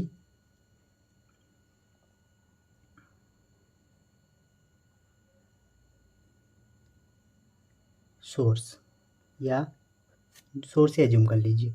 n कितना दिया है, n दिया है आपको 1392, ठीक है। v कितना होता है, v आपको फिक्स रखना है एयर के रिस्पेक्ट में 343, ठीक है। अब v नॉट ऑब्जर्वर की कितनी है 36 है, तो 36 को अगर आप उसमें बदलेंगे तो कितना हो जाएगा, एक 36 है एक ये है, तो 36 × 5/18 एक ये हो जाएगा, तो ये हो जाएगा 2 × 10, तो यहाँ पे कितना आ जाएगा 10 मीटर पर सेकंड में। जब हम बदलते हैं तो 5/18 का इंटू करते हैं, इसमें करेंगे तो आ जाएगा 18 1 5 आ जाएगा, ठीक है। मैंने क्या किया, इसको बदल दिया और इसको बदल दिया, ठीक है। अब इसको आप सॉल्व कर लीजिए, आपका आंसर आ जाएगा। ये बहुत बड़ा टॉपिक है, इसको आप एक बार करिए अच्छे से, और कोशिश करूँगा कि मैं इसको पूरा डिटेल में कभी बताऊँगा, ठीक है। अभी मैंने डायरेक्ट फॉर्मूला यूज किया। क्वेश्चन नंबर 23 जब ये आया था बहुत तगड़ा क्वेश्चन था। क्वेश्चन में ये है कि दो प्लेट हैं P और Q, plus plus plus minus minus minus, K1 K2 की दो स्लैब डाली हैं। अब देखिए आपको ये पता होना चाहिए अगर without dielectric field electric field E है तो विद डाइलेक्ट्रिक फील्ड जो हो जाता है वो E/K हो जाता है, ठीक है। अब यहाँ पर दो जब डाइलेक्ट्रिक फील्ड डाली हैं तो जो हमारा इलेक्ट्रिक फील्ड है, ठीक है, वो कैसे डिपेंड करेगा 1/K टाइम। तो आप देखिए एक K1 K2, तो K2 बड़ा है, तो जो K2 बड़ा है इसका इलेक्ट्रिक फील्ड क्या होना चाहिए, कम होना चाहिए, ठीक है। इससे जो इलेक्ट्रिक फील्ड क्रिएट होगा वो कम होगा क्योंकि ये ज़्यादा है इससे, देखो। और यहाँ पे जो इलेक्ट्रिक फील्ड है ये कम है, यहाँ दिया है, तो इसका इलेक्ट्रिक फील्ड ज़्यादा होगा। तो आप ग्राफ में देखिए कि इनिशियल इलेक्ट्रिक फील्ड आपका क्या है, ज़्यादा, फिर कम होना चाहिए, ठीक है। तो आप इसमें देखेंगे ये ज़्यादा है, ये चल रहा है, इससे ज़्यादा है। देखो ज़्यादा कैसे देखेंगे, देखो यहाँ पर अगर डेटा 5 होगा तो यहाँ पर बढ़ेगा ना ऊपर को, तो नीचे को आना चाहिए। ये हो सकता है लेकिन ये बढ़ रहा है बाद में, ये भी नहीं होगा। ये वाला इलेक्ट्रिक फील्ड सही है, तो इसका ऑप्शन 3 होगा। ठीक, तो कुछ क्वेश्चन ऐसे कंसेप्चुअल होते हैं जो आपको करके आने होते हैं। और कंडक्टिंग स्पेयर, अब देखो कंडक्टिंग स्पेयर आ गया, कह रहा है रेडियस आर है and given a charge Q, the electric potential and electric field. अब देखिए जो स्पेयर है आपका कंडक्टिंग है, ठीक है, तो कंडक्टिंग स्पेयर के सेंटर पे फील्ड 0 होता है, तो एक ही ऑप्शन सही है। ठीक है, ये जरूरी नहीं है इलेक्ट्रिक फील्ड 0 है तो पोटेंशियल भी 0 होगा। पोटेंशियल कितना होगा, KQ/R। ठीक, तो ये हमने बना दिया। 25 in a region the potential is represent by इतना, the electric field experience by a charge of 2 coulomb situated at इतना इतना। तो आपसे इलेक्ट्रिक फोर्स पूछा है। ठीक है, तो जो आपको पोटेंशियल दिया है आपको ये पता होना चाहिए कि यहाँ पर आपको क्या निकालना है, इलेक्ट्रिक फोर्स निकालना है। ठीक है, तो इलेक्ट्रिक फोर्स इक्वल टू क्या होता है, इलेक्ट्रिक फोर्स इक्वल टू होता है क्वेश्चन नंबर 25। तो इलेक्ट्रिक फोर्स इक्वल टू होता है आपका E इक्वल टू होता है F/Q। ठीक है, तो F इक्वल टू क्या हो जाएगा, QE हो जाएगा। और आप देखिए Q आपको कितना दिया है, Q आपको दिया है 2 कूलम, तो आपको इलेक्ट्रिक फील्ड निकालना पड़ेगा। अब एक रिलेशन आपको ये भी पता है, V equal to -del E/del R। ठीक है, ये तो पता है आपको, जो इलेक्ट्रिक फील्ड है, एक उल्टा लिख दिया मैंने, E equal to -del V/del X, del R कर लीजिए, ये आपको पता है। इसको अगर आप ब्रेक करेंगे तो क्या होगा, del V/del X I cap, del V/del Y J cap, del V/del Z K cap. अब यहाँ पर आप इसको निकाल दीजिए, तो इसका अगर आप x के रिस्पेक्ट में करेंगे डिफ्रेंशिएशन तो कितना आएगा, माइनस तो बाहर ले लिया, x के रिस्पेक्ट में ये 6 हो जाएगा। ठीक है, और यहाँ 8 है तो -8xy, तो इसमें से x के रिस्पेक्ट में 1 हो जाएगा। y को हमें कांस्टेंट ट्रीट करना है, बाकी कोई टर्म नहीं है। वैसे ही हम y के रिस्पेक्ट में करते हैं तो ये तो कांस्टेंट है पूरा, 0 हो जाएगा, ये -8x हो जाएगा, और y के रिस्पेक्ट में ये -8 हो जाएगा, और यहाँ भी है भी, तो ये 6 वाला y का 1 हो जाएगा प्लस 6z हो जाएगा। थर्ड हम z के रिस्पेक्ट में करेंगे, तो अब इसमें z तो है ही नहीं, ये 0 हो जाएगा, इसमें भी z नहीं है, ये 0 हो जाएगा, इसमें भी z नहीं है, 0 हो जाएगा। इसमें 6y माइनस करेंगे तो ये 6y हो जाएगा। अब हमसे पूछा कहाँ पर है, 1 1 1 पे, तो एट 1, 1, 1 जब तीनों 1 होंगे x y z, तो आपका E कितना होगा पूछ रहा है, तो इसमें वैल्यू रख दीजिए, तो ये आ जाएगा आपका 2, और यहाँ पर 1 रख देंगे तो 8 और 16, और 16 में फिर ये घटाओगे 10, और ये हो जाएगा -6 तो इसका आप अभी तो E है, 3 डायरेक्शन में है, हमें फोर्स निकालना है, तो हम इसका मॉड ले लेते हैं। तो जैसे हम इसका मॉड लेंगे तो कितना हो जाएगा, √2 का स्क्वायर 4, 10 का स्क्वायर 100, 6 का स्क्वायर 36, तो हो जाएगा 36 और 4 40, 140, तो √140 हो गया। और √140 को आप अगर ब्रेक करेंगे तो आ जाएगा 2√35। इसको अगर आप यहाँ रख देते हैं तो 2 × 2√35, तो आंसर हो जाएगा 4√35। ठीक है, और साले इस क्वेश्चन में हमसे पूछा जाता था कि इलेक्ट्रिक फील्ड बताओ, पोटेंशियल बताओ, लेकिन अब हमसे इसमें पूछा जा रहा है डायरेक्टली फोर्स बताओ। तो क्वेश्चन वही है, बस थोड़ा बहुत चेंज हुआ है, आपको देखना है। अगला क्वेश्चन है क्वेश्चन नंबर 26। तो इसमें लिखा हुआ है कि 2 cities are 1 kilometer apart, electric power is sent from one city to another city through copper wire, the fall of the potential per kilometer is 8 volt and average resistance per kilometer is 0.5 ohm। तो power loss in wire निकालनी है। ठीक है, तो सबसे पहले आप देखिए क्वेश्चन 26 में रेजिस्टेंस निकालिए। पावर लॉस कभी भी निकालना है तो रेजिस्टेंस निकालिए, और रेजिस्टेंस इक्वल टू क्या होता है, आपने पढ़ा होगा P = VI, ठीक है, एक फॉर्मूला आपने ये पढ़ा होगा। तो अब आप पर किलोमीटर रेजिस्टेंस लॉस निकाल रहे हैं, तो एक पर किलोमीटर में कितना है 0.5 और टोटल कितने किलोमीटर हैं 150। तो 0.5 किलोमीटर ओम पर किलोमीटर और कितने में निकालना है 150 किलोमीटर में। तो इसको सॉल्व करेंगे तो 10 का इंटू तो ये हो जाएगा 75 ओम। अब आप देखिए टोटल वोल्टेज कितना होगा, टोटल वोल्टेज जो निकलेगा 8 वोल्ट पर किलोमीटर है, ये क्वेश्चन में हमें दिया है 8 वोल्ट है, ठीक है, पर किलोमीटर 8 वोल्ट है और भेजा कितने में है 150 में। तो ये कितना हो जाएगा 15 ऊपर जाएगा तो सॉल्व करके हो जाएगा 1200 वोल्ट। ठीक है, अब मैं आपसे कर रहा हूँ पावर लॉस क्या होता है, ये होता है या V²/R होता है। ठीक है, तो P इक्वल टू V कितना हो गया 1200 निकाल चुके हो आप, R कितना निकाल दिया आपने टोटल 75। अब इसको आप कैलकुलेट कर लीजिए, आपका आंसर आ जाएगा। ठीक है, तो इसका जो करेक्ट ऑप्शन आ रहा है वो 19.2 किलो जूल आ रहा है शायद, चेक कर लीजिएगा आप, यही आएगा इसका। क्योंकि यहाँ पर कोई और फॉर्मूले नहीं लग रहे थे, यहाँ पे हमें कॉमन सेंस लगाना है कि पर किलोमीटर जो रेजिस्टेंस है इतना है तो टोटल निकाल लेंगे। अगर 1 रुपये की 2 पेन है, ठीक है, तो 10 रुपये की कितनी आएंगी आप समझ सकते हैं। वैसे यहाँ पे भी है कि पर किलोमीटर इतना है तो 150 किलोमीटर में कितना है, वैसे वोल्टेज निकाल दो, आंसर आ जाएगा। 27 क्वेश्चन, ठीक है, 27 है, आप देख रहे होंगे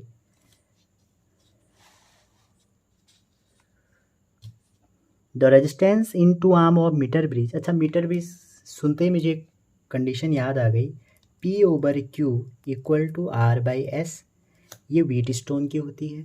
इसी को फॉलो करते हुए मीटर ब्रिज साहब आ गए L/100 - L। अब पढ़ते हैं क्वेश्चन।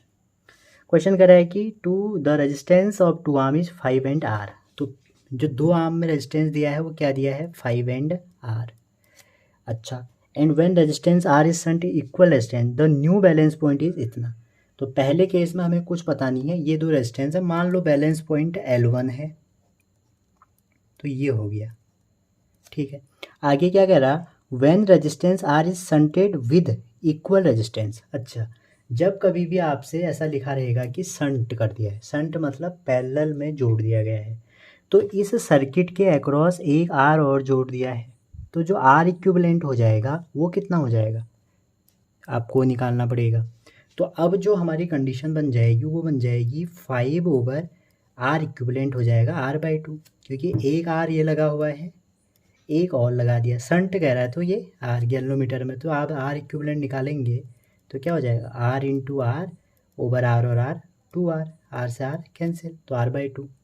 तब क्या कह रहा कि जो न्यू बैलेंस पॉइंट है 1.6 L1 हो गया, कह रहा 1.6 L1, जो पहला वाला था उसका 1.6 हो गया, 100 - 1.6 L1। ये हमारी दूसरी क्वेश्चन है। पूछ क्या रहा R निकालिए, तो सिंपल सा क्वेश्चन है, ये आपको दिया है। अब यहाँ से आप देखिए जो 5/R है ये 2 पर जाएगा, तो 2 time 5/R equal to 1.6 L1 over 100 - 1.6 L1 है। 5/R की वैल्यू ये पुट कर दीजिए, तो ये हो जाएगा L1 over 100 - L1 equal to 1.6 L1 over 100 - 1.6 L1। अब मैं तो आपको ये कहूँगा L1 से तो L1 कट गया, आप क्या करिए यहाँ से वैल्यू उठाइए रखिए सॉल्व कर लीजिए, या क्रॉस मल्टीप्लाई करके सॉल्व कर लीजिए। इसका आंसर जो बनेगा आपका 15 ओम बनेगा। ठीक है, चेक कर लीजिएगा आप ये। Next question 28, a potentiometer circuit has been set up for finding the internal resistance of a given cell. अच्छा, अब इंटरनल रेजिस्टेंस निकालने से पहले आपको फॉर्मूला याद आ जाना चाहिए कि भैया इंटरनल रेजिस्टेंस का फॉर्मूला होता क्या था। ठीक है, तो उसका फॉर्मूला होता था R equal to E/V, E EMF है, अपॉन इनटू में आर, ठीक है। पूछ क्या रहा है, the main battery use potential has EMF दिया है आपको, अगर कुछ और निकालना होगा फिर हम डेटा रख देंगे। एंड नेग्जिबल रेजिस्टेंस ना, एंड 4 मीटर लॉन्ग वायर है, ठीक है।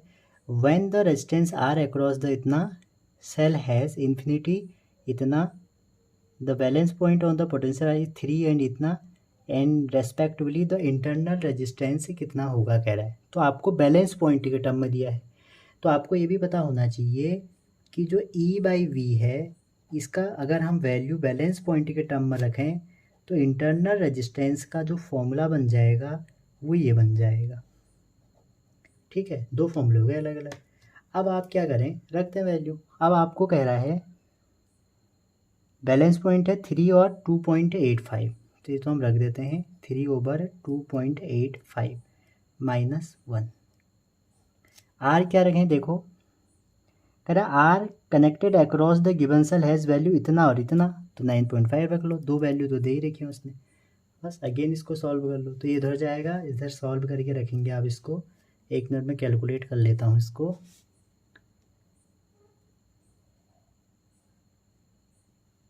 इसकी वैल्यू आ रही है 0.5 ओम, ठीक है। अब आर की दो वैल्यू है, इन्फिनिटी है ये है, तो मैंने ये चूज कर ली। ऊपर की वैल्यू ऐसी कुछ खास काम की थी नहीं। क्वेश्चन नंबर 29, ये बहुत अच्छा क्वेश्चन है। 4 फिगर शोइंग इतना इतना bar magnet, each magnet has highest net magnetic dipole moment. अच्छा, अब आपसे पूछा है कि नेट मैग्नेटिक मोमेंट किसका होगा। 4 फिगर दिए हैं, पहला फिगर देखते हैं। पहला फिगर है एक मैग्नेट, ये है आपका, ठीक है, और एक मैग्नेट ये रहा। तो आप देख सकते हैं जब भी आपको ये मैग्नेट दिया रहता है आप ये बात याद रखना कि दोनों के साउथ साउथ मिले होने चाहिए, ठीक है। अगर यहाँ नॉर्थ होता तो हम क्या करते, इसको चेंज करते, इसको साउथ में लेके आते। अगर ये 30 डिग्री 90 डिग्री है या 30 डिग्री है तो इसको लाके हम फिर 90 में से या 180 में से जो भी है एंगल चेंज करते। यहाँ पे जो कंडीशन है वो ये है, मतलब एक का ये है, ठीक है, ये साउथ है ये नॉर्थ है, और ये साउथ है अगेन ये नॉर्थ है, ऐसा होना चाहिए। नॉर्थ साउथ होगा, आप ये नहीं कह सकते हो कि इनके बीच का एंगल 90 है, ठीक है। अब यहाँ पर जब आप मैग्नेटिक मोमेंट निकाल रहे हैं तो कितना हो जाएगा, इसका मैग्नेटिक मोमेंट कितना हो गया m, तो m² plus m² plus 2m cos of 90। तो इसको जब आप सॉल्व करेंगे तो कितना आ जाएगा, √2m। सेकेंड मैग्नेट आपको दिया है SN, एक मैग्नेट ये है, ठीक है, और दूसरा मैग्नेट ये है। देखिए मैं ये इसी की बात कर रहा था, उसने कर दिया अपना मन का। अब आप यहाँ पे एंगल 0 कर देंगे जो कि बिल्कुल गलत है, ठीक है। यहाँ पर अगर आप साउथ नॉर्थ को ऐसे लेते हैं तो इसको पलटना पड़ेगा, ठीक है, हमें यहाँ साउथ लाना है। तो दूसरा मैग्नेट ये है, तो इनके बीच का एंगल कितना है 180। तो सेम वही इसका भी डायपोल मोमेंट m, तो यहाँ पर रखें अगर cos 180 तो ये कितना हो जाएगा 0, ठीक है, क्योंकि m² आएगा 2m² 0 हो जाएगा। थर्ड वन, ये एक साउथ है ये एक नॉर्थ है, ठीक है, और ये इस साइड को है, एक साउथ है ये एक नॉर्थ है, इसके बीच का एंगल दिया है 30। तो यहाँ पे लगाएंगे तो क्या हो जाएगा m², इसका मान लो m² plus 2m1 m2 m cos of 30, ठीक है। ये फॉर्मूला कहाँ से आया, पैरेललोग्राम लॉ से। तो ये m1 मान लो, ये m2 मान लो, ये m3 मान लो। तो इसको सॉल्व करेंगे तो ये हो जाएगा 2m² प्लस cos 30 की वैल्यू आपको पता होगी, cos 30 की वैल्यू होती है √3, तो √3 यहाँ रहेंगे, √3/2, √2 से 2 कट गया, प्लस √3m²। और थर्ड वन है SN, और इनके बीच का एंगल कितना है, इनके बीच का एंगल है 60। तो यहाँ पर अगर आप निकालें तो कितना आ जाएगा, cos 60 रखिए, इस फॉर्मूले में cos 60 रखिए, तो cos 60 होता है 1/2, तो ये हो जाएगा √3m। तो आप इनमें देख ही सकते हैं कि किसकी वैल्यू सबसे ज़्यादा है, तो 30 वाले की वैल्यू सबसे ज़्यादा है। आपसे पूछा है कि किसका सबसे ज़्यादा मैग्नेटिक मोमेंट होगा, तो ऐसा आप निकाल सकते हैं। नेक्स्ट क्वेश्चन है, इन अ गैल्वेनोमीटर क्वेश्चन है in a galvanometer 0.2% of main current passes through the galvanometer. If resistance of galvanometer is G, the resistance of ammeter will be. तो पहले हम देखते हैं कि गैल्वेनोमीटर से कैसे एमीमीटर बनता है, फिर उसके बाद हम आगे जाएंगे। तो ये क्वेश्चन नंबर है आपका 27 नहीं 30 क्वेश्चन है, ठीक है। तो देखिए गैल्वेनोमीटर से जब भी हम एमीमीटर में जाते हैं या बदलते हैं तो आपको एक बात पता होनी चाहिए, हम एक शंट रेजिस्टेंस ऐड करते हैं, या आप ये बोल सकते हो शंट मतलब एक पैरेलल में रेजिस्टेंस ऐड करते हैं। क्लियर है? मान लीजिए इसको मैं एस कह रहा हूँ, यहाँ से आई करंट बह रही है, ठीक है, तो यहाँ से भी आई निकलेगी। क्वेश्चन आपसे कह रहा है 0.2%, 0.2% मीन 0.002, ठीक है। तो इतनी परसेंट करंट आपकी कहाँ बह रही है? गैल्वेनोमीटर में, यहाँ। तो यहाँ की जो करंट है वो कितनी है? 2%, 0.2%, ठीक है। और 0.2% का मतलब अगर मैं आपको बताऊँ तो होगा 0.002, ठीक है। तो इसको आप अगर अच्छे से लिखें तो कितनी हो जाएगी? इतना टाइम्स ऑफ आई है तो इतनी होगी, ठीक है। तो यहाँ कितनी करंट होगी? क्योंकि केसीएल क्या कहता है, अगर यहाँ इतनी करंट है तो ऊपर कितनी हो जाएगी? 998, इतनी तो होगी। अगर नीचे 0.02% है तो ऊपर कितनी होगी? 998। अगर इन दोनों का सम निकालोगे तो आई आना चाहिए, ठीक है। तो पूछ क्या रहा है आपसे कि रेजिस्टेंस कितना होगा एमीमीटर का। तो आपको ये पता होना चाहिए कि जो एमीमीटर है इस पूरे को एमीमीटर बोलते हैं, तो रेजिस्टेंस क्या होगा? ये दो जो पैरेलल में है, तो आर इक्विवेलेंट तो आपका हो जाएगा G इंटू एस। जी है गैल्वेनोमीटर का रेजिस्टेंस, एस है शंट का, ओवर G प्लस एस। लेकिन कहानी क्या है? कहानी आपकी जो ख़राब है वो करंट दे रखी है आपको। तो आप ये देखिए, आपको ये करंट तो दे रखी है, तो यहाँ से आप क्या निकाल सकते हैं? यहाँ से आप एस की वैल्यू, इन दोनों की वैल्यू निकाल सकते हैं, ठीक है। कैसे निकालेंगे? देखिए, जो पोटेंशियल इसके अक्रॉस होगा वही इसके अक्रॉस होगा, ठीक है, क्योंकि पैरेलल में पोटेंशियल क्या होता है? सेम होता है। तो आपका 2I ओवर 1 2 3 इंटू जी, ठीक है, आई आर लगा दिया मैंने। वो किसके बराबर होगा? शंट रेजिस्टेंस के। अब इससे तो ये कैंसिल हो गया, आई से भी आई कैंसिल हो गया, ये इससे कितनी बार कैंसिल हो गया? 4 4 4 और 4 9 9। तो जो जी की वैल्यू आ गई वो कितनी आ गई? इतनी आ गई। तो यहाँ से आप किसी की भी वैल्यू निकाल दो जिसकी आपको अच्छी लग रही है, तो ये वैल्यू को आप यहाँ पुट कर दो तो आंसर आपका निकल जाएगा। तो यहाँ पर हम जी के ही टर्म में इसको ले लेते हैं, ठीक है, एस की वैल्यू रख दी। तो इसको पूरा सॉल्व करेंगे तो आपको क्या मिलेगा? ठीक। अब आप सोच रहे होंगे जी के ही टर्म में क्यों सॉल्व किया? वो इसलिए किया क्योंकि क्वेश्चन सा कह रहे थे हमसे कि करो करके, जी के टर्म में था सारा आंसर। 31 है, two identical long conducting wire A O B C O D are right angle to each other. आगे कह रहा है कि with one above other such that O is common. That means ये क्वेश्चन जो है आपका वो ऐसा है कि एक ऐसे है, ठीक है, और एक ऐसे है, और इनका जो ओ है ना, ये गलत हो रहा थोड़ा मेरे से डायग्राम, ओ कॉमन है दोनों का। आगे क्या कह रहा? एक करंट I1 ले रहा है, ये रहा, एक करंट I2 ले रहा है, ठीक है। P जो D distance from O from the origin perpendicular the magnitude of magnetic field. अब देखिए इसकी वजह से जो मैग्नेटिक फील्ड होगा वो इस डायरेक्शन में होगा, और इसकी वजह से जो मैग्नेटिक फील्ड होगा इस डायरेक्शन में। ये 3D विजुअलाइजेशन बहुत बढ़िया होता है। तो अगर ये B1 है, ये B2 है, ठीक है, B1 B2 है, तो इनका रिजल्टेंट कहाँ होगा? ये होगा। तो B1 B2 का रिजल्टेंट क्या होगा? आपको पता ही है, 90 का एंगल बन रहा है, ये हो जाएगा, ठीक है, रूट B1 प्लस B2।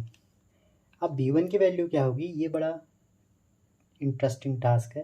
तो जो B1 की वैल्यू है वो आपको पता ही है, mu naught I over 2 pi R, तो डी डिस्टेंस कह रहा है, तो ये हो जाएगा म्यू नॉट I1/2πd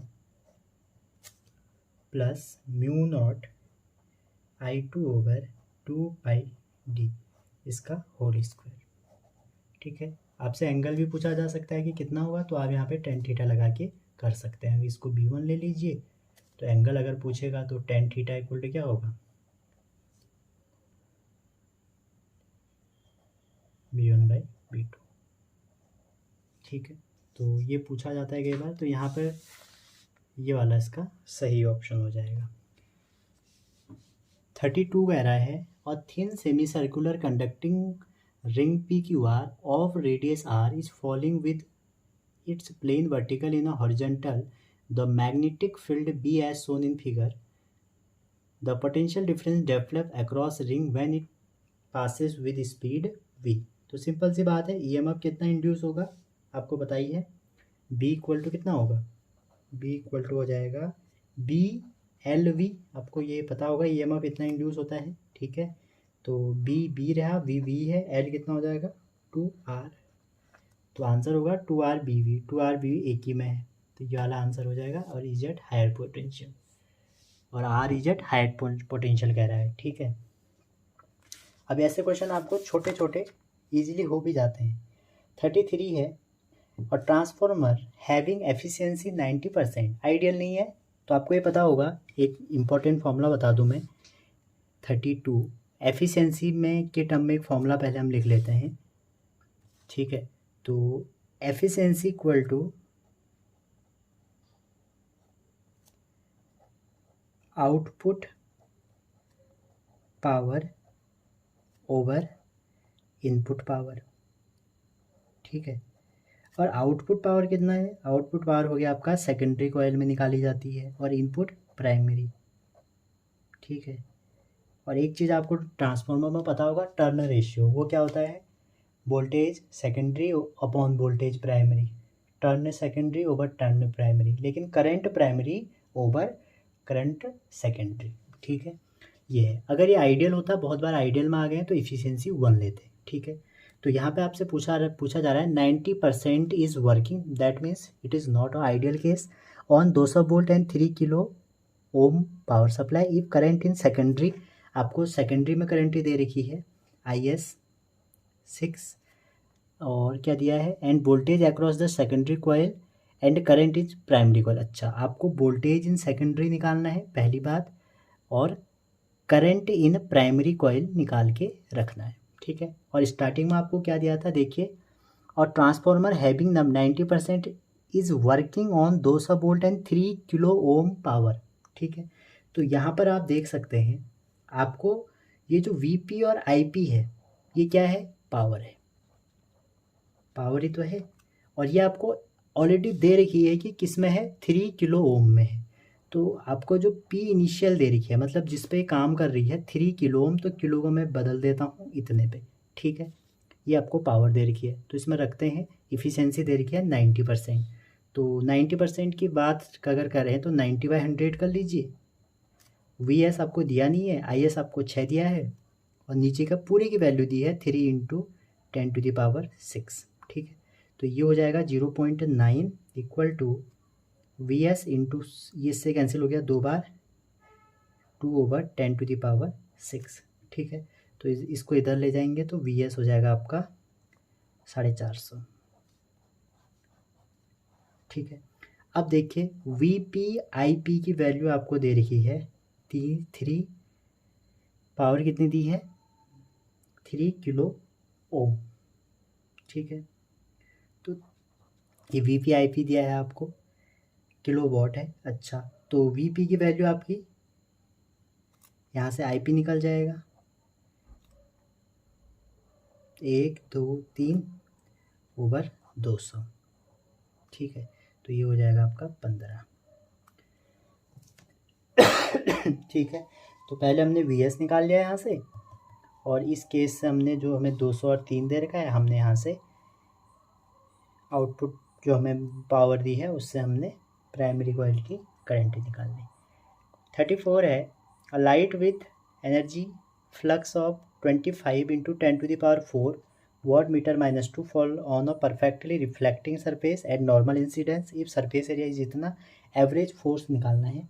तो आपको पता होना चाहिए परफेक्टली रिफ्लेक्टिव है तो दो सरफेस काम करेंगे यहाँ पे। अगर एब्जॉर्ब वाला होता तो एक ही काम करता। तो हमारा यहाँ पे जो फॉर्मूला होगा एवरेज फोर्स का वो कितना होगा, न्यूटन लॉ के according delta P over delta T, और ये जो वैल्यू है हमारी 2 टाइम हो जाएगी इंटेंसिटी ए ओवर सी। ये आपको याद होना चाहिए और सारी डेटा आपको दे रही है। इंटेंसिटी दे रही है आपको 25 इंटू 10 की पावर 4, एरिया दिया है आपको 15 सेंटीमीटर माइनस 2 है तो हम इसको 4 कर लेंगे, अपॉन में सी है आपका 3 इंटू 10 टू द पावर 8।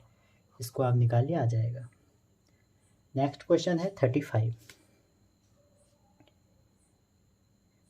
है, और beam of light of lambda इतना from a distance source fall on a single slit 1 mm wide and the resulting diffraction pattern is observed on screen 2 meter away. The distance between first dark fringe on either side of central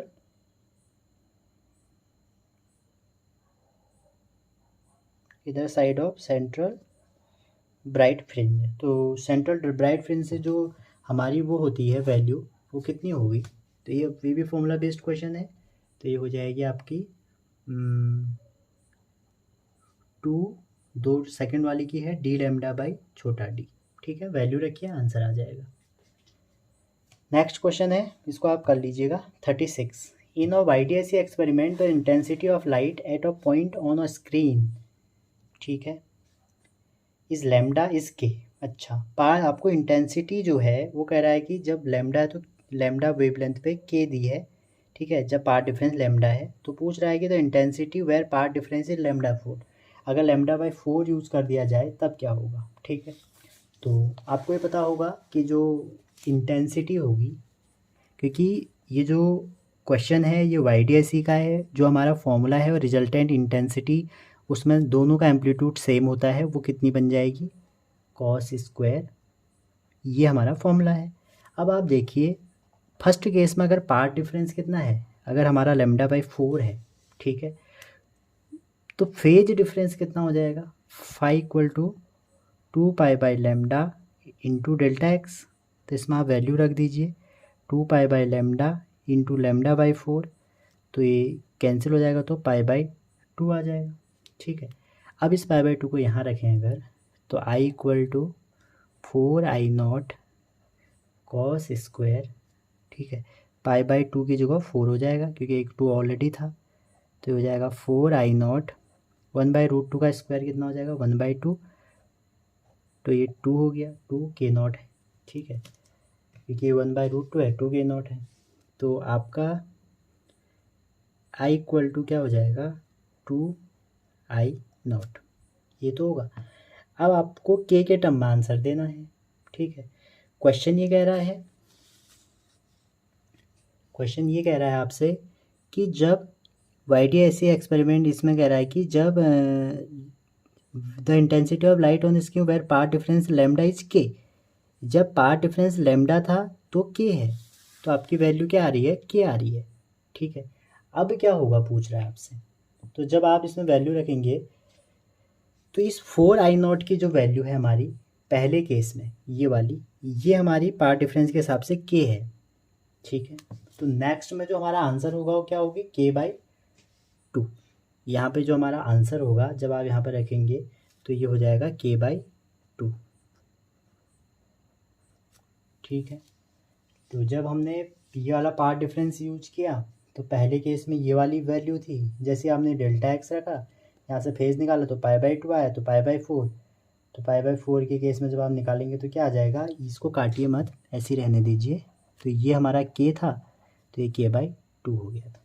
ठीक है, clear.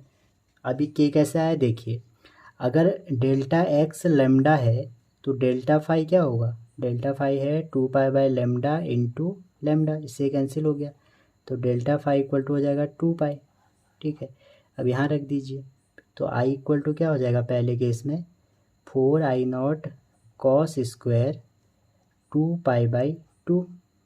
ठीक है, तो cos pi कितना होता है -1, तो इसका स्क्वायर +1, तो इसकी वैल्यू कितनी है, k है। ये उसने ऑलरेडी दी हुई है। ठीक है, इसी को मैंने रीअरेंज कर दिया है। क्वेश्चन नंबर 37 कह रहा है कि if focal length of objective lens is increase then magnifying power of telescope and, ये पूछ रहा है आपसे। अब आप यहाँ पे एक सिंपल सी बात समझ सकते हैं। इसका जो आंसर है वो ये है,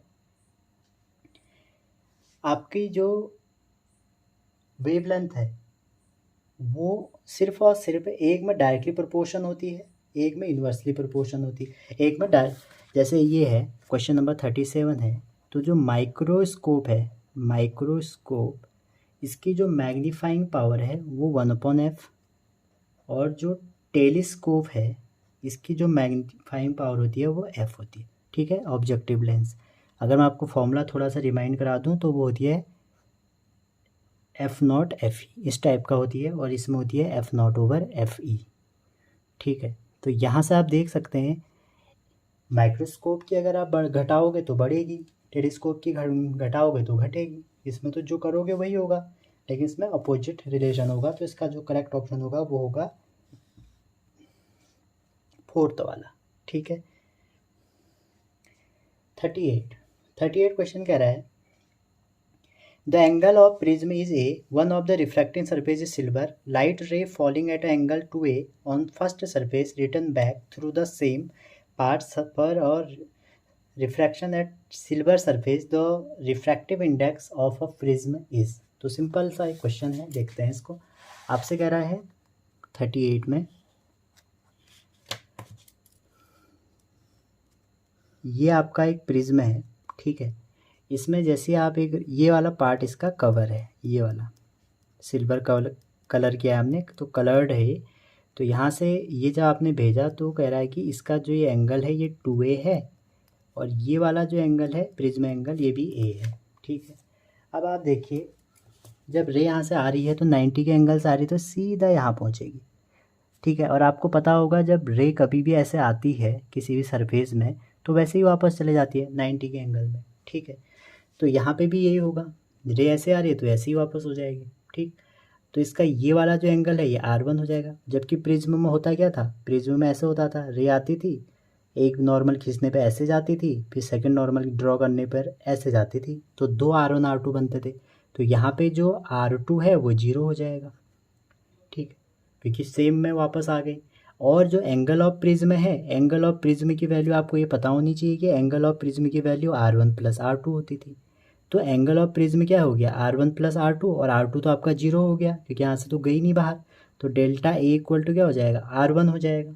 ठीक है, अब यहाँ पे आप स्नेल्स लॉ लगा दीजिए। तो स्नेल लॉ, यहाँ का रिफ्रैक्टिव इंडेक्स n है, यहाँ पे 1 है, तो वो क्या होता है sin I/sin R। ठीक है, ये I है, sin R = ठीक है n2/n1, तो n2/n1। तो आप देखिए sin I जो है वो 2a है, और sin R1 जो है वो a है, = क्या हो जाएगा, n हो जाएगा। इसको आप ब्रेक कर लीजिए, अगर आप मैथ्स वाले तो आप मुश्किल से होंगे। sin 2a = क्या होता है, 2 sin a cos a। तो ये आप रख दीजिए यहाँ पे /sin a, इससे ये कैंसिल, तो n की वैल्यू क्या आ गई, 2 cos of a। तो यहाँ पे क्या हुआ, R1 नहीं था। तो प्रिज्म में होता क्या है, जैसे ये एंगल I1 बनता है, ये R1 बनता है, फिर अगेन यहाँ एक इमरजेंस बनता है तो ये R2 बनता है। लेकिन यहाँ कलर कर दिया तो बाहर कैसे जाएगा। 38 हो गया है 39। ठीक है, 39 कह रहा है when energy of incident radiation is increased by 20%, kinetic energy of photoelectron emitted from the metal surface increase 0.5 electron volt to 0.8 electron volt, तो वर्क फंक्शन बताइए। ठीक है, तो फोटो इलेक्ट्रिक इक्वेशन सभी को याद होगी। फोटो इलेक्ट्रिक इक्वेशन क्या कहती है, H ν = work function plus kinetic energy maximum. ठीक, तो पहले केस में आपकी जो काइनेटिक एनर्जी है वो कितनी है 0.5 इलेक्ट्रॉन वोल्ट। आप कह रहा है कि जब हम 20% बढ़ा देते हैं, ठीक है, जब आप 20% बढ़ा देंगे the kinetic energy of photo electron from the increase इतना 0 पॉइंट इतना, तो कह रहा है कि वर्क फंक्शन कितना होगा। तो वर्क फंक्शन कितना है 5 तो उतना ही है, ये 0.8 इलेक्ट्रॉन वोल्ट है, ठीक है। अब आप अगर 20% बढ़ा देंगे तो 20% लेंगे तो कितना आ जाएगा 1.2, ठीक है। 100 पहले मान लो 100 थी, बाद में 120 हो गई, तो 20% तो 1.2 भी, तो ये आ गया। तो दोनों को सॉल्व करो तो 5 कितना आ जाएगा 1.0 इलेक्ट्रॉन वोल्ट, ठीक है। पहले 100 थी तो 20% बढ़ा देंगे तो 120 हो जाएगी, तो ये वैल्यू हो जाएगी, तो हमने ये रख दिया। अगला क्वेश्चन है 40 क्वेश्चन है कि if kinetic energy of particle is increase to 16 time its previous value the percentage change. अच्छा, परसेंटेज चेंज अगर कभी भी आएगा तो आपको क्या करना है, आपको old minus new upon old into 100, ठीक है। कोई भी वैल्यू है जैसे आपकी, तो आपको क्या करना है, जो ओल्ड वैल्यू है या न्यू वैल्यू आप माइनस करेंगे, अपॉन में क्या रखेंगे ओरिजिनल वैल्यू रखेंगे, ठीक है। तो ये होती है, अगर परसेंटेज चेंज आपको किसी भी क्वांटिटी में निकालना है तो आप ये कर लीजिए new minus old over old into 100। अब आपसे कह रहा है कि 16 टाइम प्रीवियस वैल्यू, तो जो डी ब्रॉगली वेवलेंथ होती है वो होती है h/√2m/k, ये होती है। अब यहाँ से आप देखिए कि लैम्डा कैसे डिपेंड कर रहा है 1/k, वो भी रूट टाइम, ठीक है। तो λ1 ओवर λ2 जो होगा वो क्या हो जाएगा k2 ओवर k1, उल्टा हो जाएगा। तो आपसे ये कह रहा है कि 16 के टाइम है ओरिजिनल वैल्यू के, तो ये कितना आ जाएगा 4, ठीक है। 16 के टाइम अगर कह रहा है तो 4 आ जाएगा। तो कितना चेंज हुआ परसेंटेज, तो देखिए अब λ1 λ2 है तो इसको आप 1 ले लीजिए, तो λ1 कितनी थी 4 थी, λ2 कितना है 1 है। तो आप यहाँ पे देख सकते हैं λ1 क्या है ओल्ड वैल्यू है, तो उसको क्या करोगे, ओल्ड वैल्यू जब आएगा तो ओल्ड वैल्यू को नीचे, और दोनों में चेंज कितना आया वो आप लिखिए 1 - 4 इंटू 100, तो आपका ये 3, तो ये -75%, ठीक है। ओल्ड माइनस न्यू करना है यहाँ भी, ठीक। तो ये -75% का चेंज आया। वैसे भी न्यू ओल्ड करते कोई दिक्कत नहीं आती, लेकिन ये फॉर्मूला है इसका। आपसे रेजिस्टेंस में भी पूछा जा सकता है कि कितना चेंज आया करके, तो आप निकाल सकते हैं।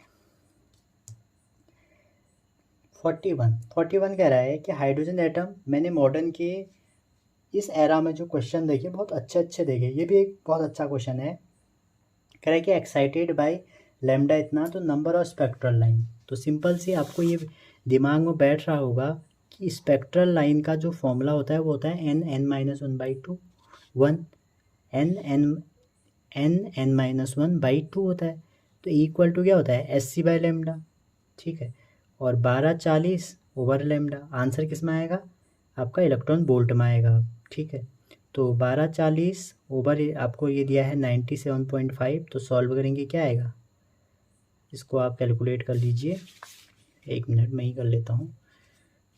तो ये आ रहा है आपका 1275 इलेक्ट्रॉन वोल्ट।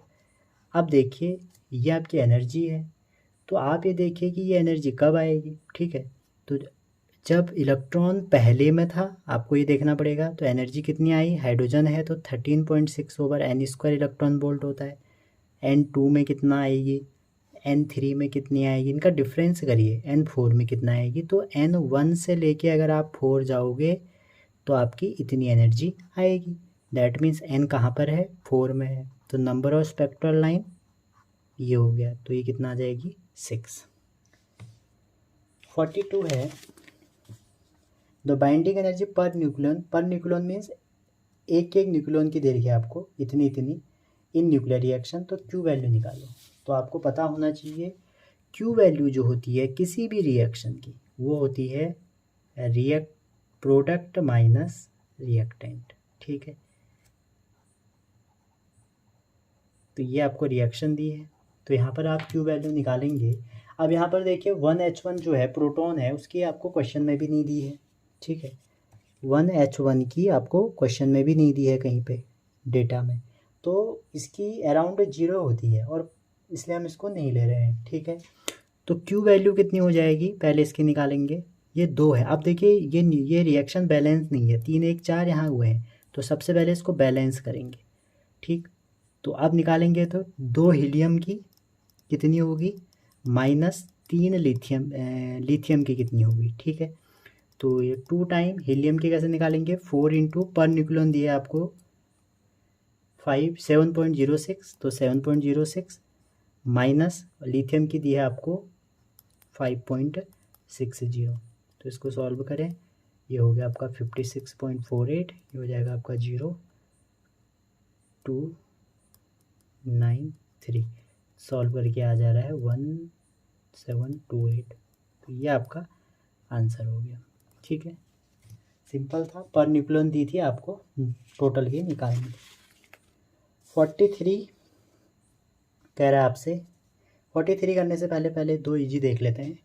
44 कह रहा है कि तो graph represent VI characteristic for semiconductor device, किसके लिए है, तो आपने अगर थ्योरी पढ़ी होगी तो ये ग्राफ आपका सोलर सेल के लिए है, ठीक है। जहाँ पर A रिप्रेजेंट करता है ओपन सर्किट, B रिप्रेजेंट करता है शॉर्ट सर्किट। 45 कह रहा है the barrier potential of PN junction, तो जो बैरियर होता है वो किस पे डिपेंड करता है, एक तो सेमीकंडक्टर मटेरियल पे डिपेंड करता है, बिल्कुल करता है, कैसी डोपिंग की है उस पर डिपेंड करता है, और टेम्परेचर, तो तीनों पे डिपेंड करता है, ये हो गया। अब है हमारा 44, तो 44 क्वेश्चन है आपका 43। आपसे कहा गया है कि जो रेडियो एक्टिव आइसोटॉप हैं X, उसकी हाफ लाइफ दी है आपको, ठीक है, और इतनी ही है, डीके क्या है Y स्टेबल में, ठीक है। तो आपसे सिंपल सा क्वेश्चन है, ये दिया है कि जो NX है X की और NY की है, कुछ टाइम बाद इतना मिला कह रहा है, ठीक है। और अब देखिए इसको एक टेक्निक से अगर हम करें, अगर मैं इसमें एक यूनिटरी मेथड इस टाइप से लगा दूं, क्योंकि NX का एक पार्ट है, NY में 7 पार्ट में एक पार्ट है, तो अगर इन दोनों का एवरेज लेंगे तो कितना आएगा, 1/8 आएगा, ठीक है। और 1/8 को आप कैसे लिख सकते हैं, 2 की पावर 3, और आपको ये पता होगा N/N0 equal to half, N होता है नंबर ऑफ हाफ लाइफ, और N की वैल्यू क्या होती है, वो होती है T/T हाफ, ये तो होती है। तो यहाँ से आपका टाइम निकल जाएगा अगर आप निकालना चाहें इस टाइप से, तो यहाँ से आप देखेंगे तो 3 है, तो N कितना आ गया 3, तो आपका T इक्वल टू क्या हो जाएगा 3 इंटू T हाफ, और T हाफ आपको स्टार्टिंग में दिया है 1.4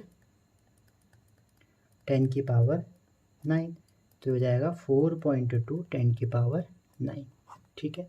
और एक मेथड भी है इसको करने का E की पावर से, ये ज़्यादा आसान लगा मेरे को तो मैंने यही बताया आपको। तो मिलते हैं अगले वीडियो में 2015 के।